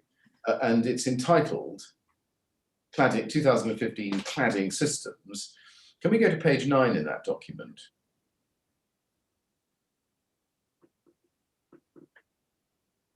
Here we see, under the heading Cladding Systems, Rain Screen Cladding System Properties. It says there, in the first paragraph, you see that, it says that rain screen cladding is an external jointed skin that prevents the majority of rainwater from penetrating a wall. See that? And it goes on to say, the inner airtight structure acts as a final barrier against water, with any water that does penetrate the outer skin of cladding through joints due to forces of wind, surface tension, and capillary action being drained away. Between these two skins is a ventilated cavity where water is drained or allowed to evaporate. And then it goes on at page, well, that's taken, sorry, I'm so sorry, that then goes on underneath. So you'll see a diagram at the bottom of the page. See that? And it's got 3 bullet points there. It's clear from that, isn't it, that the outer layer, the rain screen itself, just looking at the first paragraph, is to stop the majority of rainwater from penetrating the wall. That's the purpose of the rain screen cladding forming part of the system. Do you agree? Well, I agree that that is what that system, that document says, but we fire test facade systems. We don't get involved in the design of systems in terms of water ingress. No, I understand that. But do you agree with me that the outer layer used in any BS 8414 test, which is a full system test, should have should be comprised of a panel which prevents the majority of rainwater from penetrating a wall? I think this comes down to design, because a lot of the facade systems can be very open jointed. So it would come down to the materials properties, but I understand from rain screen cladding systems that they are not watertight. The design of the system is that the water can penetrate. What that means in terms of majority, I don't know. But rain screen systems will allow water to penetrate because they're designed in that way to drain and ventilate. So I don't know what point that you move across the line from majority to. Well, do you agree that in simple terms, the purpose of a rain screen panel is a screen against the rain? To some extent, yes. When you say to some extent, to what extent would it not be a screen against the rain? Because you can get it's not my area of expertise, but you can get rain screen cladding systems with quite wide joints. So you will almost inevitably have water penetrating in through the rain screen cladding system. And that is why they're designed as they are, to allow drainage down and ventilation of the systems. It's not my area of expertise, but just it's not entirely waterproof. A rain screen cladding system is not an entirely waterproof outer line. No, it may not be entirely waterproof because of jointed gaps and matters of that nature, but would you expect the material from which a rain screen panel was manufactured to be water resistant? As I said, yes, I think if it's going to be used in an outdoor application, then yes, I would. But rain screen cladding systems are not watertight systems. And you wouldn't use a cement fibre board as the outer layer of an actual building as a rain screen because it's not an adequate screen against the rain. But we wouldn't be checking on performance of moisture content on outside layers to perform a fire test. And as I said, there are examples of cement-based boards that you can use in rain screen claddings. Rain screen cladding systems by design are not watertight. This wasn't, I'm going to suggest to you, a rain screen cladding system because it did not have cladding panels which operated as a rain screen. They were just building boards. Well, as I said, we wouldn't check the material properties of the rain screen systems to confirm water penetration or water uptake. And unless you had checked to make sure that the cementitious particle board used in the 2005 test, whatever it was actually effective to repel rainwater, it wouldn't be a rain screen cladding system that you tested. But those checks are not conducted. We do not check on the end. Up until we were leaving, we would not check on the wind loading performance, we would not check on the rain performance of the system. That comes down to the system designer and the test sponsor to make sure that the system that they are testing is representative. We wouldn't comment on anything other than the fire testing. But what if the test sponsor came along with an outer rain screen made of paper, blotting paper, for example? Would you still go ahead and classify that under BR 135 in accordance with the test methodology under BS 8414? I think some of these things need to be looked at, but in principle,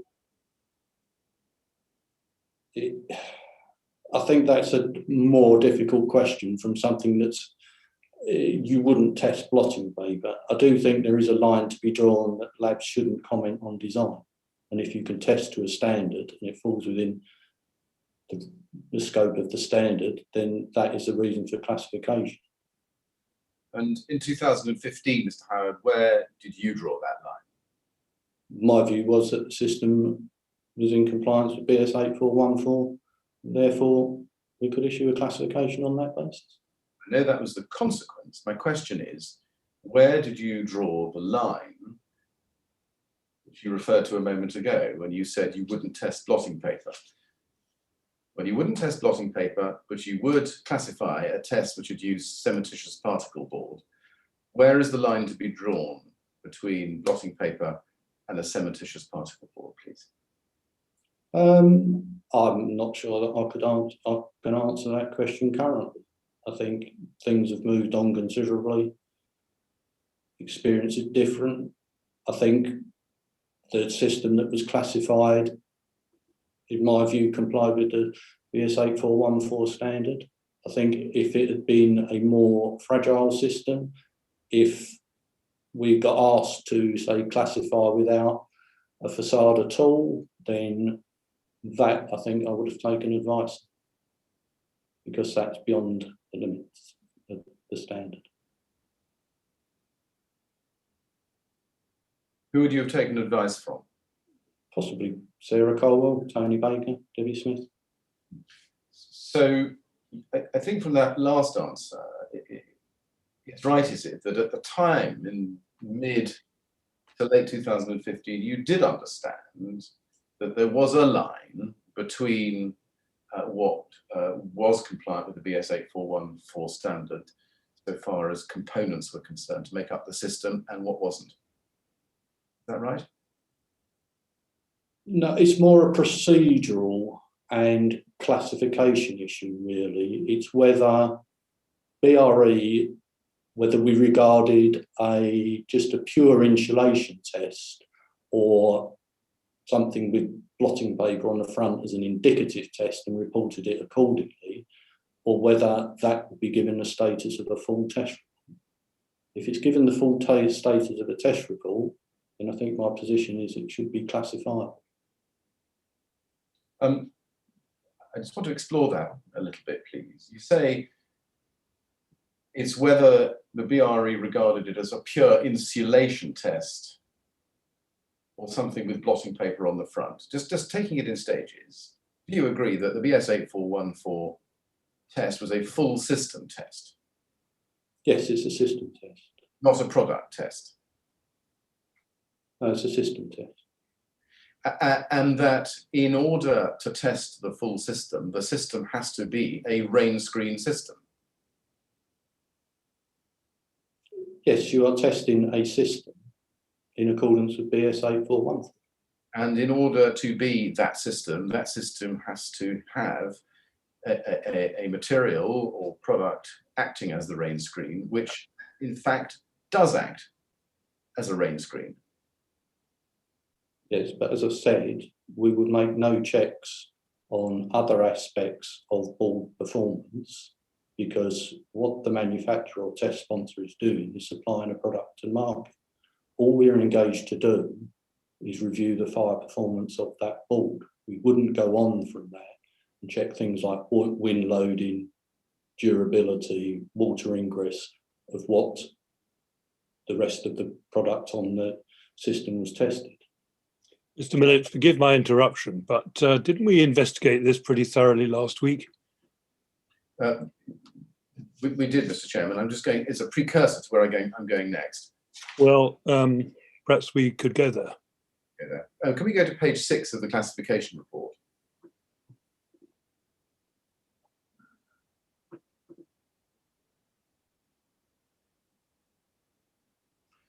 That's a KIN 50134.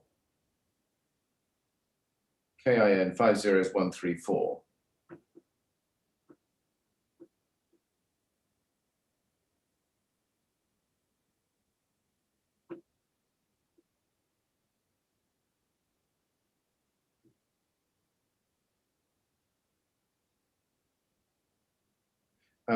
And if we go to page 6 in that, please, we'll see a description of the rain screen system. Paragraph 2.2, description of product, phenolic insulated rain screen system. And I'll just read it to you. It says, fixing details, Cooltherm K15 0 ODP phenolic rain screens insulation boards, 1200 millimeters by 900 millimeters by 60 millimeters thick, were mechanically fixed to the blockwork substrate, 1200 by 900 by 6 millimeters thick cement particle boards manufactured by UAC were mechanically fixed to 600 millimeters railing system, which was also mechanically fixed to the blockwork substrate. The cement boards provided the overcladding for the rain screen system. A 40 millimeter deep ventilated cavity was created between the Cooltherm K15 0 ODP phenolic rain screen insulation board and the cement particle board.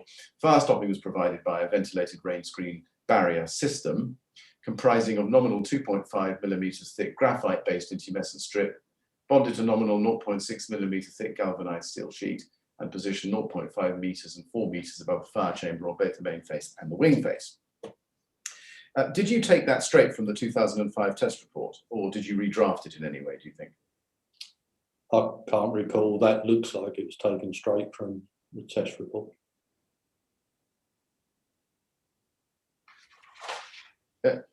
Right. Were you able to verify all the components of the test rig that you described here?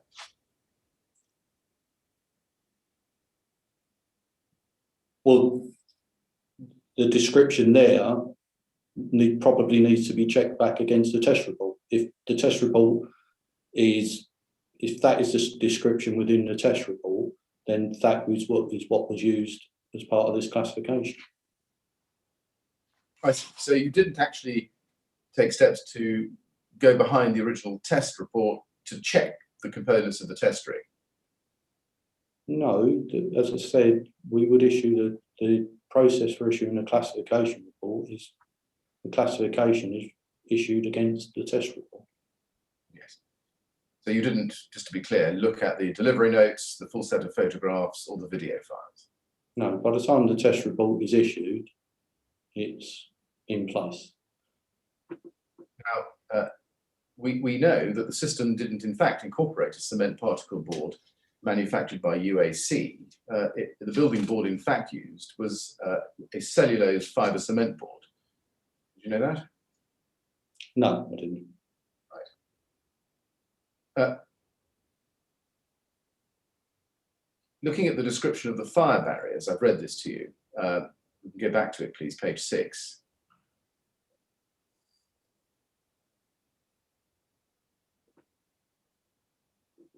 It says fire stopping. Do you see in the 4th line, nearly 3rd line up from the bottom? Fire stopping provided by a ventilated rain screen barrier system comprising of nominal 2.5 millimeters thick graphite-based intumescent strip bonded to nominal 0.6 millimeter thick galvanized steel sheet. Now, you say that there. Can I just show you a document in BRE 403278? If we can go to that, please.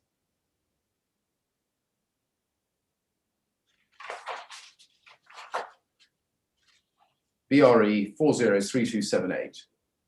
This is an email from Ivor Meredith, 3rd of November 2005, to Phil Clark, copy to David Hoare. And he, 3 lines down into that, proposes for the confidential section of the BRE report, Promoseal RSB ventilated rain screen barrier system comprising of nominal 2.5 Intumex LPSK graphite-based intumescent strip bonded to nominal 0.6 millimeters. Z2 bright spangle galvanized steel sheet complying with BS EN 10142 1991 for base steel and BS 2989 for the Z2 bright spangle galvanizing. You see that? Now, Mr. Meredith told the inquiry that by confidential section, he was referring to the BRE's file for the test. And for our note, that's day 75, pages 78 to 80. My question, having shown you this, is were you aware of this description given by Mr. Meredith when authorizing the classification report? No.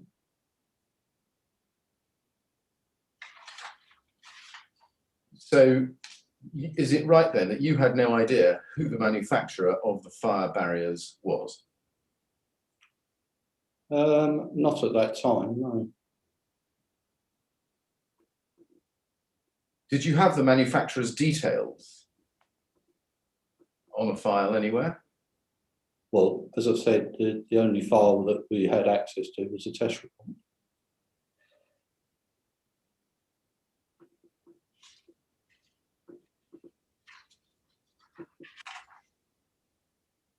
If we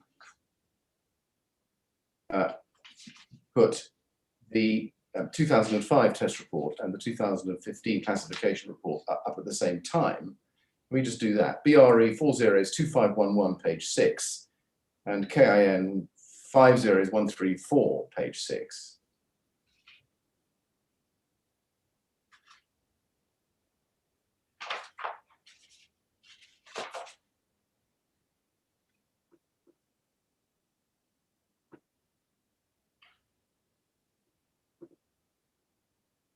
You can compare the 2 paragraphs.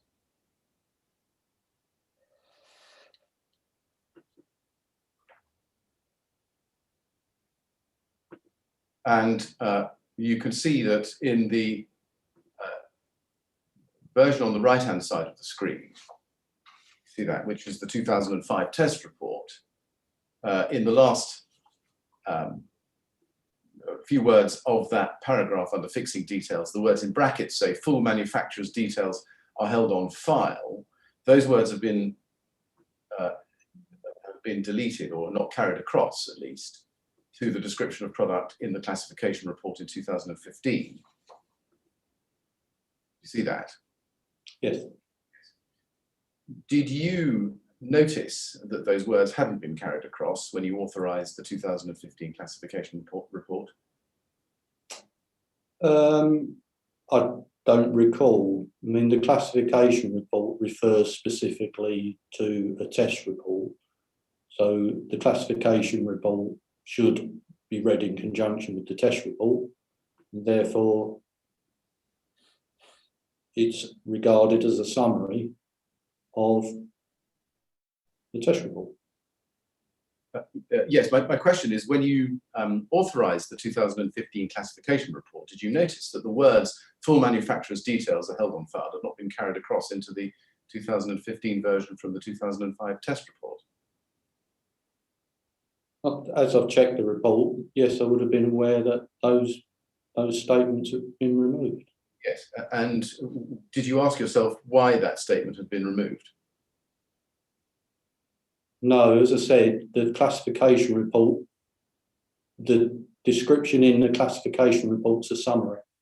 So you would expect whoever's reading the classification report, if they need the level of detail, should go back and refer to the test report. And if they'd done that and asked for the full manufacturer's details held on file, what would have happened?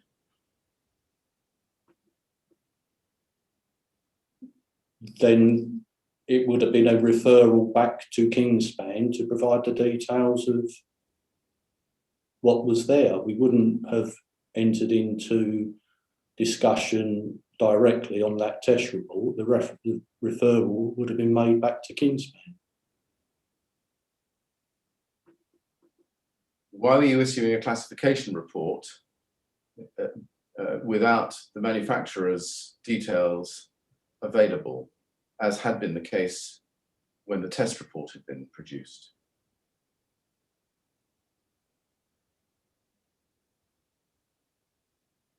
It's very, very common in classification reports, especially reaction to fire ones, for certain information to be withheld at the request of the test sponsor.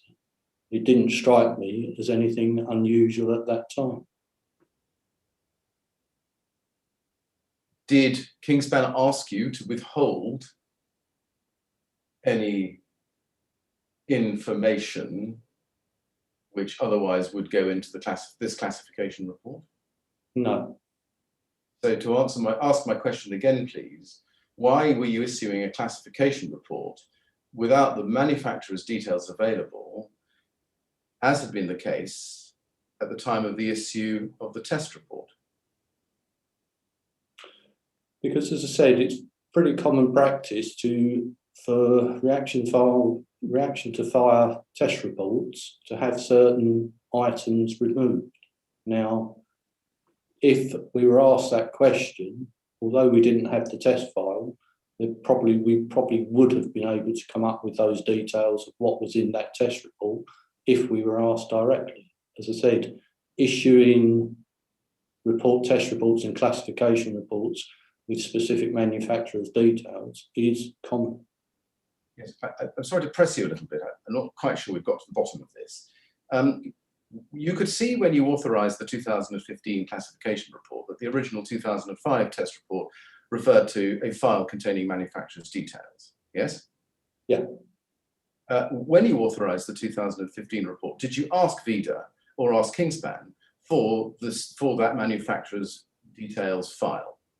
I didn't know. Why is that? Because as I said, didn't strike me that we were doing anything particularly different to test reports and classification reports that are issued on a regular basis, withdrawing specific bits of information. That information would have been accessible by the manufacturer, and ultimately, I suspect we would have been able to find it at BRE if necessary. Why didn't you simply copy across from the 2005 test report into the classification report, full manufacturer's details held on file? Because the description of a product in a classification report is usually a summary. So there is an element of, it refers you from the classification report back to the test report, and I didn't think that statement was considered necessary. I don't know really. I didn't feel that statement was necessary. Well, every other statement in the fixing details has been copied across, more or less, copied across into that passage I read you under description of product. Why wasn't the full manufacturer's details held on file also copied across? Because, as I said, the description of product, it's a summary document. And as I said, that sort of detail is usually held in test reports. The classification reports refers you to the test report. If they've read the test report, then there would have been a statement there of full manufacturer's details held on file. You agree that being able to confirm the components of the test rig when authorising the classification report is crucial? I think there should have been further checks, but it's not uncommon to have certain information withheld from fire testing reports. It's common. If anybody was going to be using this classification report and the test report to build a cladding system that corresponded exactly with what had been tested and classified, they would need to know precisely what the components of the test rig were, wouldn't they? Yes, and that could be obtained from the test sponsor, which is Kingspan. Do you accept that it was impossible for anybody to replicate the system tested using these two documents?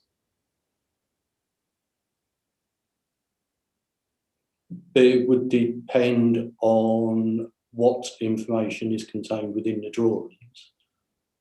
You couldn't tell exactly what was on the rig from that description, but in conjunction with the test sponsor, who knew, and if it came to it, we could have found out, as been demonstrated, we could have found out what was actually in that system if it needed to be replicated.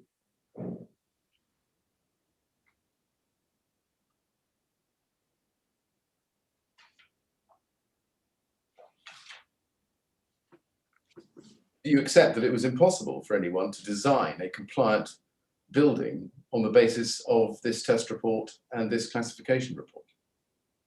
That you wouldn't use a test and classification report to solely design a building. But I would say, in conjunction with information provided by the test sponsor, which they were aware that they had withheld from the report, a test system could be developed and installed on a building. Can we look? Sorry to keep interrupting you, Mr. Millett, but I'm rather concerned about this. We all understand that BS 8414 is a system test. Yes. And as such, it simply determines the response of a specific system to the fire test. Now, why is it not appropriate to identify all the components of the system, including the manufacturer of those components?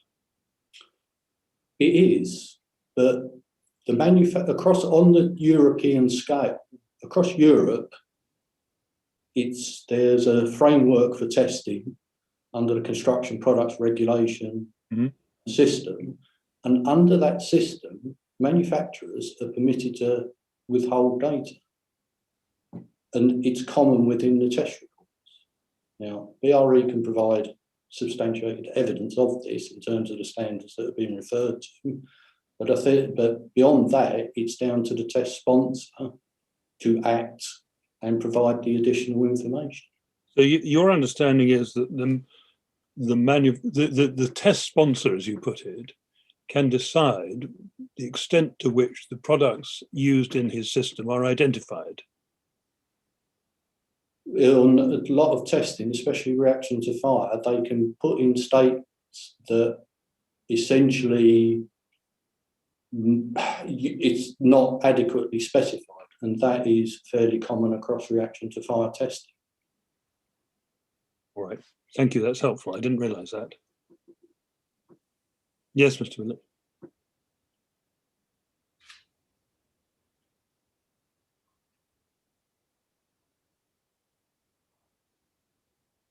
Well, Mr. Chairman, we may have to revisit that with the witness at a later point. Can I ask you whether you were aware that by the time the 2015 classification report was issued, K15 had undergone a number of major changes? No. Did you know, for example, that in September 2006, new technology in relation to the introduction of perforations to the foil facings of K15 had come into K15? No, I wasn't aware of any modifications to the product. You were aware that were you aware that the K15 that had been tested in 2005 had no perforations in the foil facings, whereas that being sold after 2006 did? No, I wasn't aware of any changes to K15. Was that something that you would expect to be told by Kingspan when asking you to classify K15 based on a 2005 test in 2015? Yes, I think, yes, there should have been a declaration in place to say if we were going to do that, there should have been a manufacturer's declaration to say nothing had changed. Right. You say there should have been a manufacturer's declaration in place. Was that a formal step that BRE required of its clients when asking to classify a product No.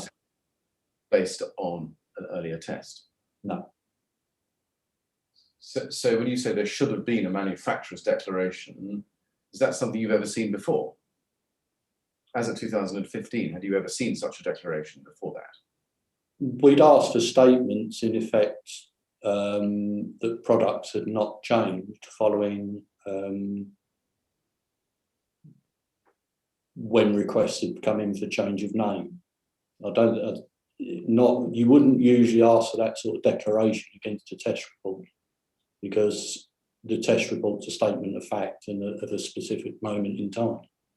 But if they're asking for modifications to the test report or classification letters, then you would start asking for that sort of declaration. You say classification report letters. What are those? When you classify to Class O, it's issued as a letter. It's not necessarily a classification report. The European system for testing is a defined report in a defined format. Cladding 8414 is a defined format as defined by BR 135, but for Class O, you would just issue a separate classification letter. And at what point, when issuing a classification letter, would you ask for a declaration that nothing had changed in the product? Only if we were following e-golf procedures and they were requesting things like a change of name or rebadging of the test report. Are you aware that in October 2020, the BS 8414 test and BR 135 classification reports were withdrawn by Kingspan because K15 that had been tested was an entirely different product to what was being sold in the market after 2006? The first I heard of that was when the letter was issued by Kingspan. And is that fact not something that you should have checked expressly with Kingspan before proceeding to issue the classification report in September 2015? As I said, test reports across the fire industry, in my experience, are snapshots in time. There's no ongoing monitoring of the testing whatsoever. There's no contract in place. We do not do any surveillance. My view at the time is we were issuing a classification report against a document, test report. The responsibility is on the manufacturers for test reports and classification reports. It sits with them. There's no surveillance, there's no auditing of what goes on. I understand that, but given the lapse of a decade, was it not the obvious question to ask? I didn't expect to be asked to issue a classification report if the product had changed. No, that's not my question. Or rather, it's an answer to a different question. Let me ask the question one more time. Given the lapse of a decade, was it not the obvious question to ask? Very simply, can you confirm that this product? No, it wasn't, because of the view that I had of test and classification reports. The classification report is a statement of pass-fail. There's no ongoing validity. It was a statement of pass-fail against that test. It's no endorsement of future manufacturing. It's a statement of pass-fail against that test. Now, can we then turn to the test carried out in March 2014 by Kingspan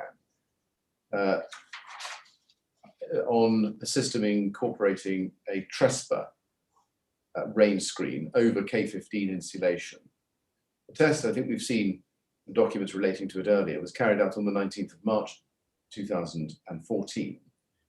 Now, at that time, March 2014, is it right, you were the business group manager? Yes. And would you therefore have had oversight of the test program at that time? Yes. And I think you attended this test, didn't you? There was 2 Trespa tests on different dates. It depends on which test we're now talking about, because there was 2, I believe. Right, let's go to your witness statement to see if we can clear that. Page 43, paragraph 195.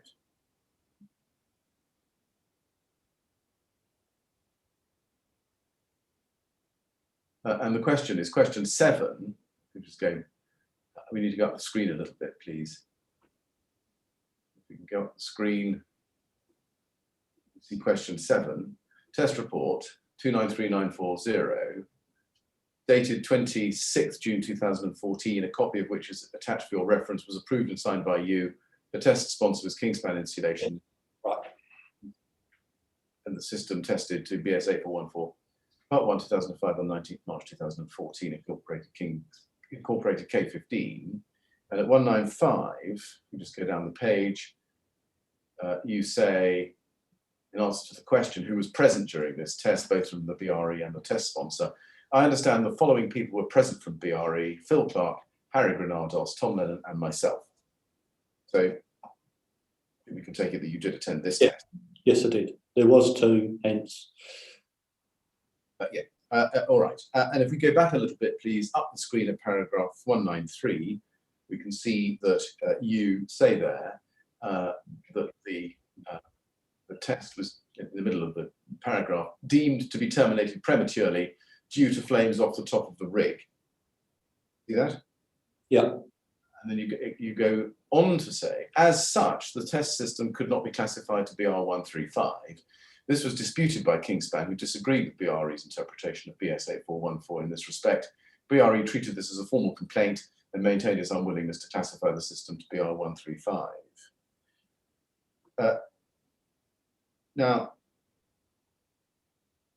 is it right, just tracking through the history as briefly as I can summarize it, that Kingspan disagreed and took the point that paragraph 8.5 of BS 8414 part 2, because this is a part 2 test, only applied during the first 30 minutes of the test?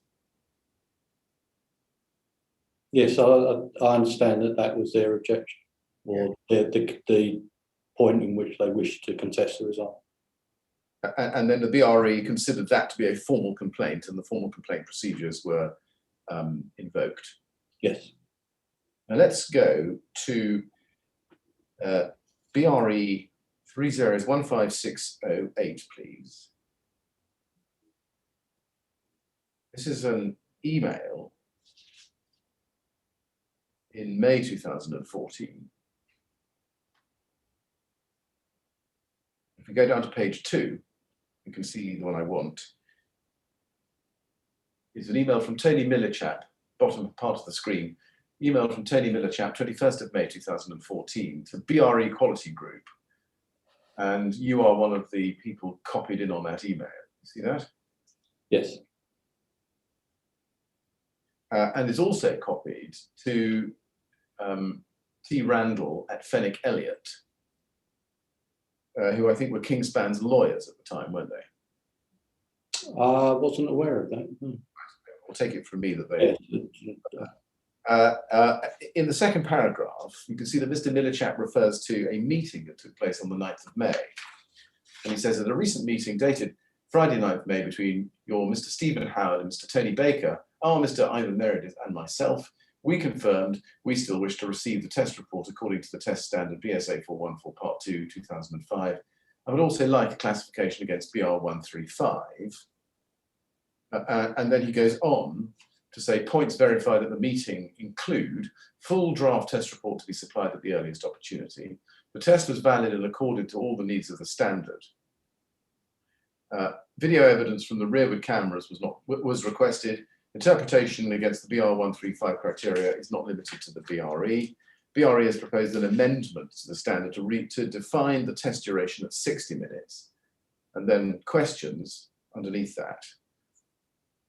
Mr. Philip Clark confirmed on the day of the test it was not terminated before T plus 60 minutes was reached. This has been retracted.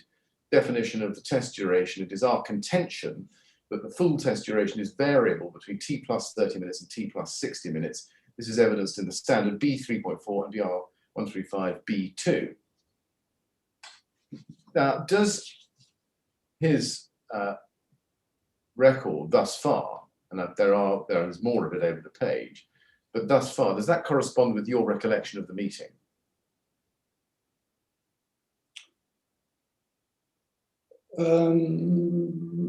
Some aspects do, others do not.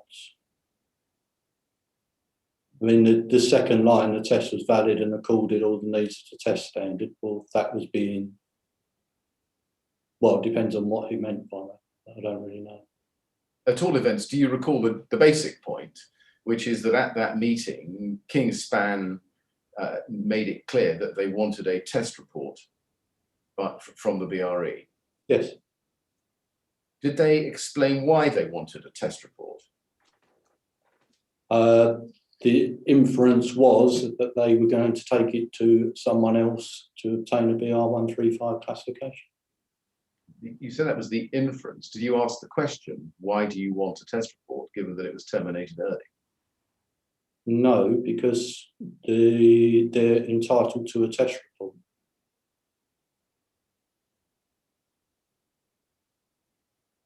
What was Contractual. So sorry? It's contractual. We contracted to conduct a test. The test had been conducted. We were contracted to issue a test report. Right. It looks from the first bullet point that point had to be verified at this meeting.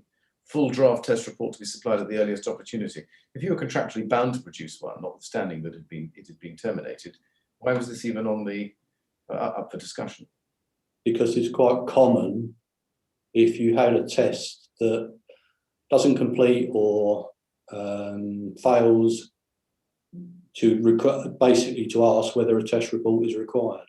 If a test report is, if the test sponsor requires a test report, irrespective of the result, you're obliged to issue that test report. Now, you said a moment ago in your evidence that the inference was that they were going to take it to someone else to obtain a BR 135 classification. Was that your inference, as you put it, at the time? Well, the question was BR 135 exclusive to BRE? And I think the answer to that is no, it's not exclusive to BRE. It's a classification report. I'm just trying to understand what you mean in your evidence when you say the inference was they were going to take it to someone else to obtain a BR 135 classification.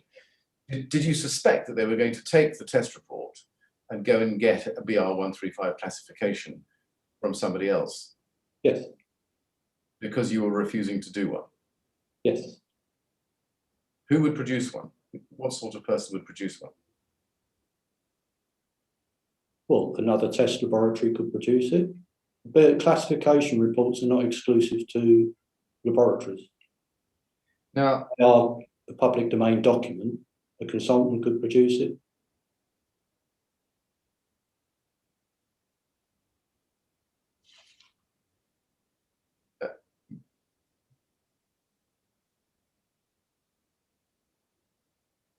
go please to BRE 404980.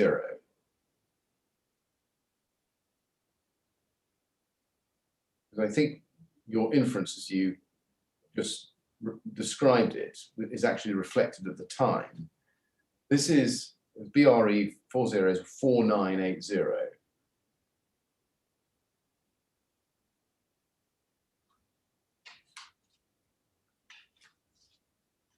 This is an email from you to Dr. Debbie Smith and Richard Hardy on the 26th of May 2014.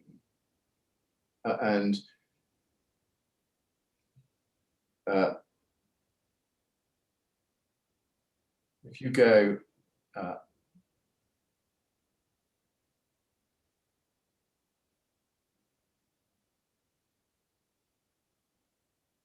to the, yes, that's right. If you look at the first paragraph, you say, there were flames over the top of the rig at around 43 minutes. This, in our view, means that the test at that point is terminated, and if you do not run for the full 60 minutes, you cannot be classified against BR 135. Kingspan Insulation are contesting the interpretation. The email was sent for info, really. I suspect that they will get AN Other to offer a classification against the test report. Does that email reflect your view at the time, or the inference that you've described just now? That is what I understood was going to happen with that test. Right. Now, the BRE report did prepare a report for the test, and they sent it through to Kingspan in early July. Do you remember that? Yes. And let's look at that. If we go to the email first, it's BRE 15735.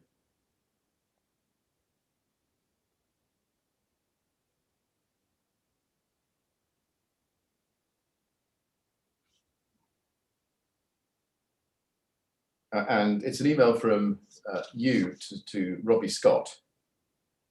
And if you look a little bit lower down the page, you can see there's an email from you to Ivan Meredith. See that? 2nd July, 1453, Ivan Meredith, Kingspan Cladding Report. Ivan, the report of the recent test. I'm aware you need a response to other issues raised in emails. And the report itself is at BRE 15736. We just go to that.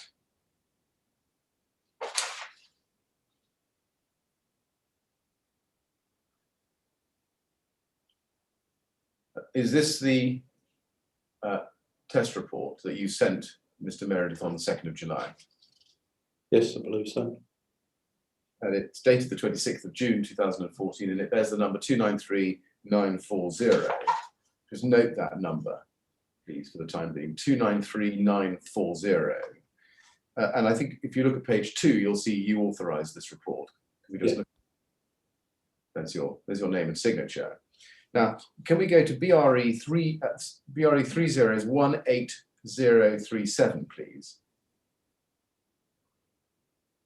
We go to page 4. This is an email from Phil Clark on the 16th of January 2015, a little bit later. And you can see that he says to Amaury Cueil, who is another client, I think, of the BRE, and he says in the first paragraph,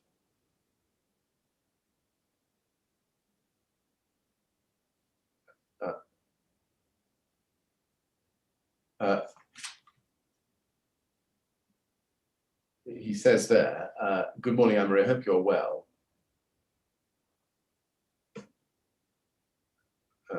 I'm sorry, I've lost the reference to that. Like page 4, I'm so sorry, this should be page 4. I think you might need to scroll up a little bit in this document.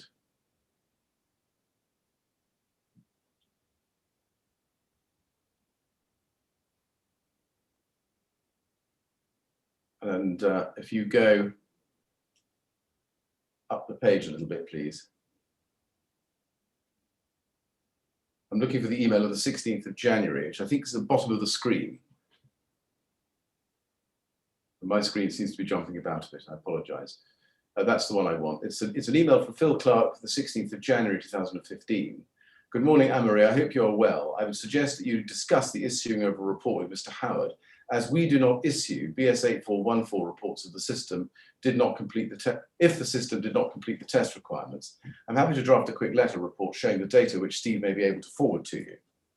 Now, I know you didn't see this at the time necessarily, but when Mr. Clark says we do not issue BS 8414 reports if the system did not complete the test requirements, was Phil Clark stating the formal policy of the BRE? No, I don't believe so.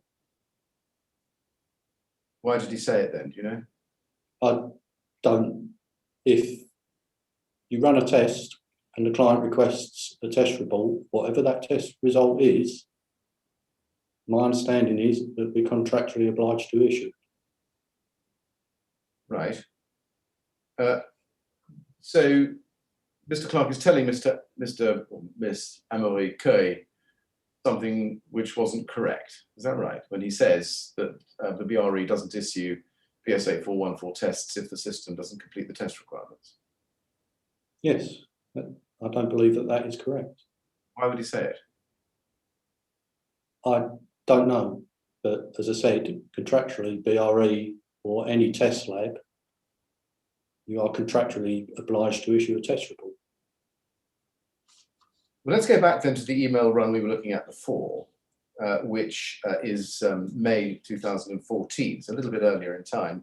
BRE 30s15608, please. 15608. I broke off halfway through that email to come into this later one, but let's go back to it. If you go a little bit further down the page, to the bottom of page 2 and onto the top of page 3, you can see that after the further bullet points, and I think we need the next page, page 3, please. Top of page 3, you can see that in the third paragraph down, it says this issue. Do you see that? Yes. This issue is of such significance to Kingspan's business that we have consulted with our lawyers who have confirmed that in their view, BRE's current position cannot be justified. We recognise the influential position BRE hold and do not wish to contradict its views. However, our conviction is such that we may have no other option. Did the fact that Kingspan were getting their lawyers involved, perhaps influence the BRE's decision to issue a BS 8414 test? No, and that is the reason, once the complaint has got to that stage, we've got independent QA department, it was raised as a complaint, there was visibility of what we were doing. No, there was, even throughout the QA and compliance department, there's no suggestion that we shouldn't issue a test report.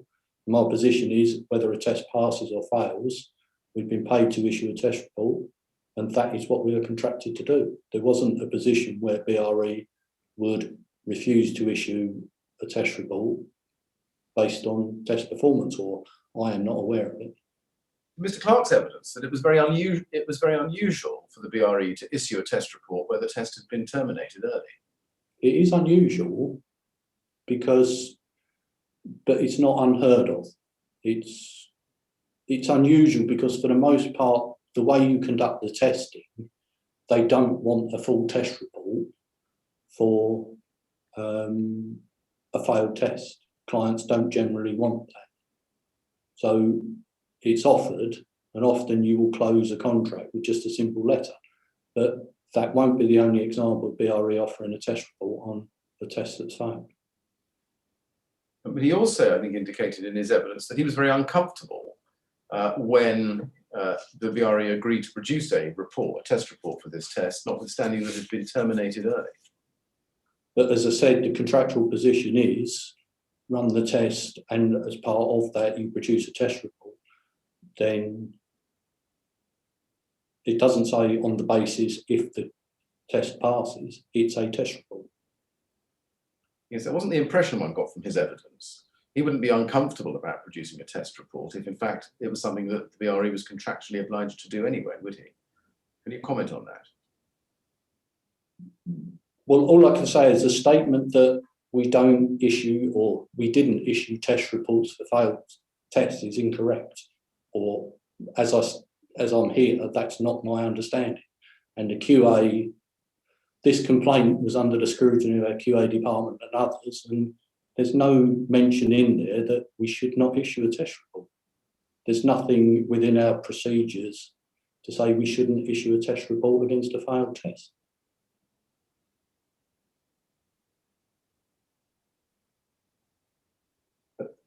Is it the position that if the client doesn't ask for a report and the test fails, then you don't issue a test report? Pretty much, so, yeah. So it's only if the client asks that you do? Yeah, and there's other examples of that within both cladding and other areas. But you say it's very rare, not unheard of, but very rare for a client to ask for a test report where the test has been terminated early. I think rare is too strong a word. It's not common. We do not routinely issue test reports against failed tests because the clients don't usually require them and they don't need to do anything with them at that point. What they're looking for is a test that passes. As I said, there are other examples of tests that fail where we've issued reports. And your inference or guess at the time was that they were going to go off and ask another test house to classify the test to BR135. Well, from the question that we were asked whether anyone could issue a BR135, then yes, that was my impression. Given that the test had been terminated early, was it your view at the time that it couldn't be classified under BR135? Yes. And therefore, when you suspected that Kingspan wanted the test report so that they could go off and get it classified by somebody else to BR135, did that not alert you to something, that something might be wrong? It did, and as I said, it was raised within BRE. Others could see the complaint progressing, but ultimately there's a difference of opinion as to whether the test should have been run or should have been terminated, or whether the test met the requirements of BR135, and other people are quite within their rights to express a different opinion.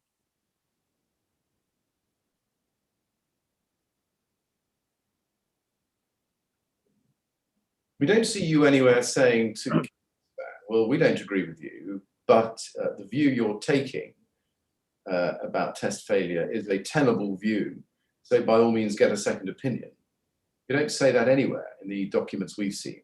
No, what actually happened, the agreed way forward, because it comes down to because the Kingspan position was an interpretation of the BSA 414 test standard. So the resolution proposed was to go back to the committee that issued the document or is responsible for drafting and get a definitive determination from the drafting committee of the standard as to whether they viewed the test as a pass or as a fail, or whether they agreed with Kingspan's position or whether they agreed with BRE's. But that was to go back to the BS committee for review. Sorry, I'm going to ask my question again. It's right, isn't it, that we don't see anywhere in the documents you advising Kingspan to go and get a second opinion, do you? No. And if in fact you were of the view at the time that the point being run by Kingspan about why you should produce a test report, or why early termination wasn't a failure, was a tenable view, as a professional impartial testing house, you would have said to them, well, of course, that's our view, but go and get a second opinion. My question is, why didn't you do that? We did. But that second opinion would have come from the BS drafting committee of 8414 to get a definitive statement as to the interpretation of the standard at that point. Well, let's see how this progresses. Can we go to BRE 403597, please?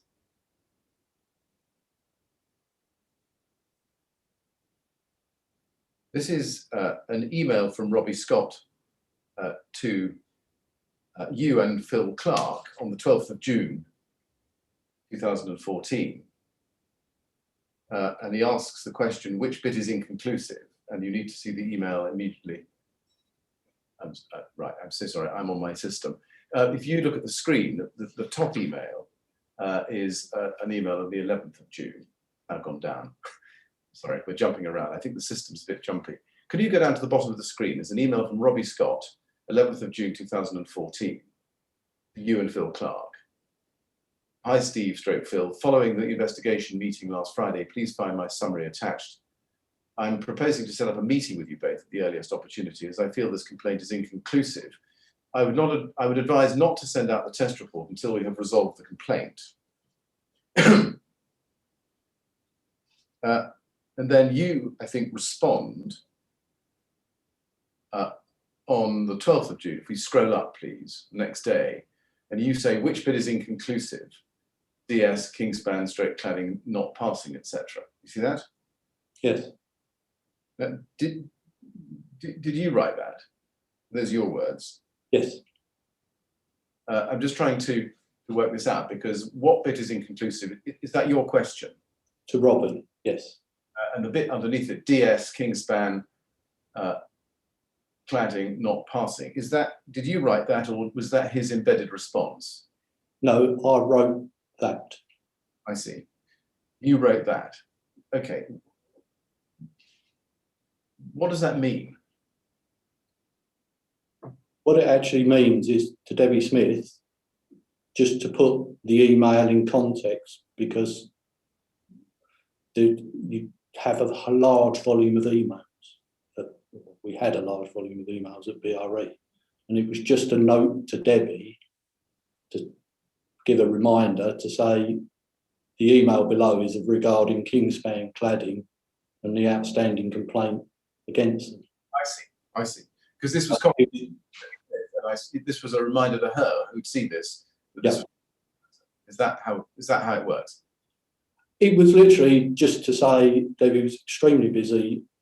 We're all busy. It was just a note on the line to say, just as a bit of an aid memoir, to say this is what this email exchange is about. Right. Now, we haven't been able to find a record of any response from Mr. Scott to your question, what bit is inconclusive? Is that right? Did you respond to him by email? Do you remember? I don't think I ever got a response back from Robbie or Stephen Phillips or the QA department. Can we go to BRE 405596? Mr. Chairman, this is probably the last document before lunch. Right. And we can see from this, which is an internal BRE document that is part of the complaint file. You see that? It seems that you had a meeting with Mr. Scott, or is this right? On the 11th of, on the 4th of November 2014. Is that right? That's not a form I'm particularly familiar with. Right. Do you remember? That just looks like a database download. And do you remember having a meeting with Robbie Scott about this inconclusive? I don't know. You don't? Well, Mr. Chairman, we'll break there if that's convenient to you, and we'll come back to this. Yes, I think that's a good point. Thank you very much. Well, now, Mr. Howard, we're going to have a break now so we can all have some lunch. We'll resume, please, at 2 o'clock. And again, no talking about your evidence over the break. All right? Right. Thank you very much. Thank you. See you at 2 o'clock. Thank you very much.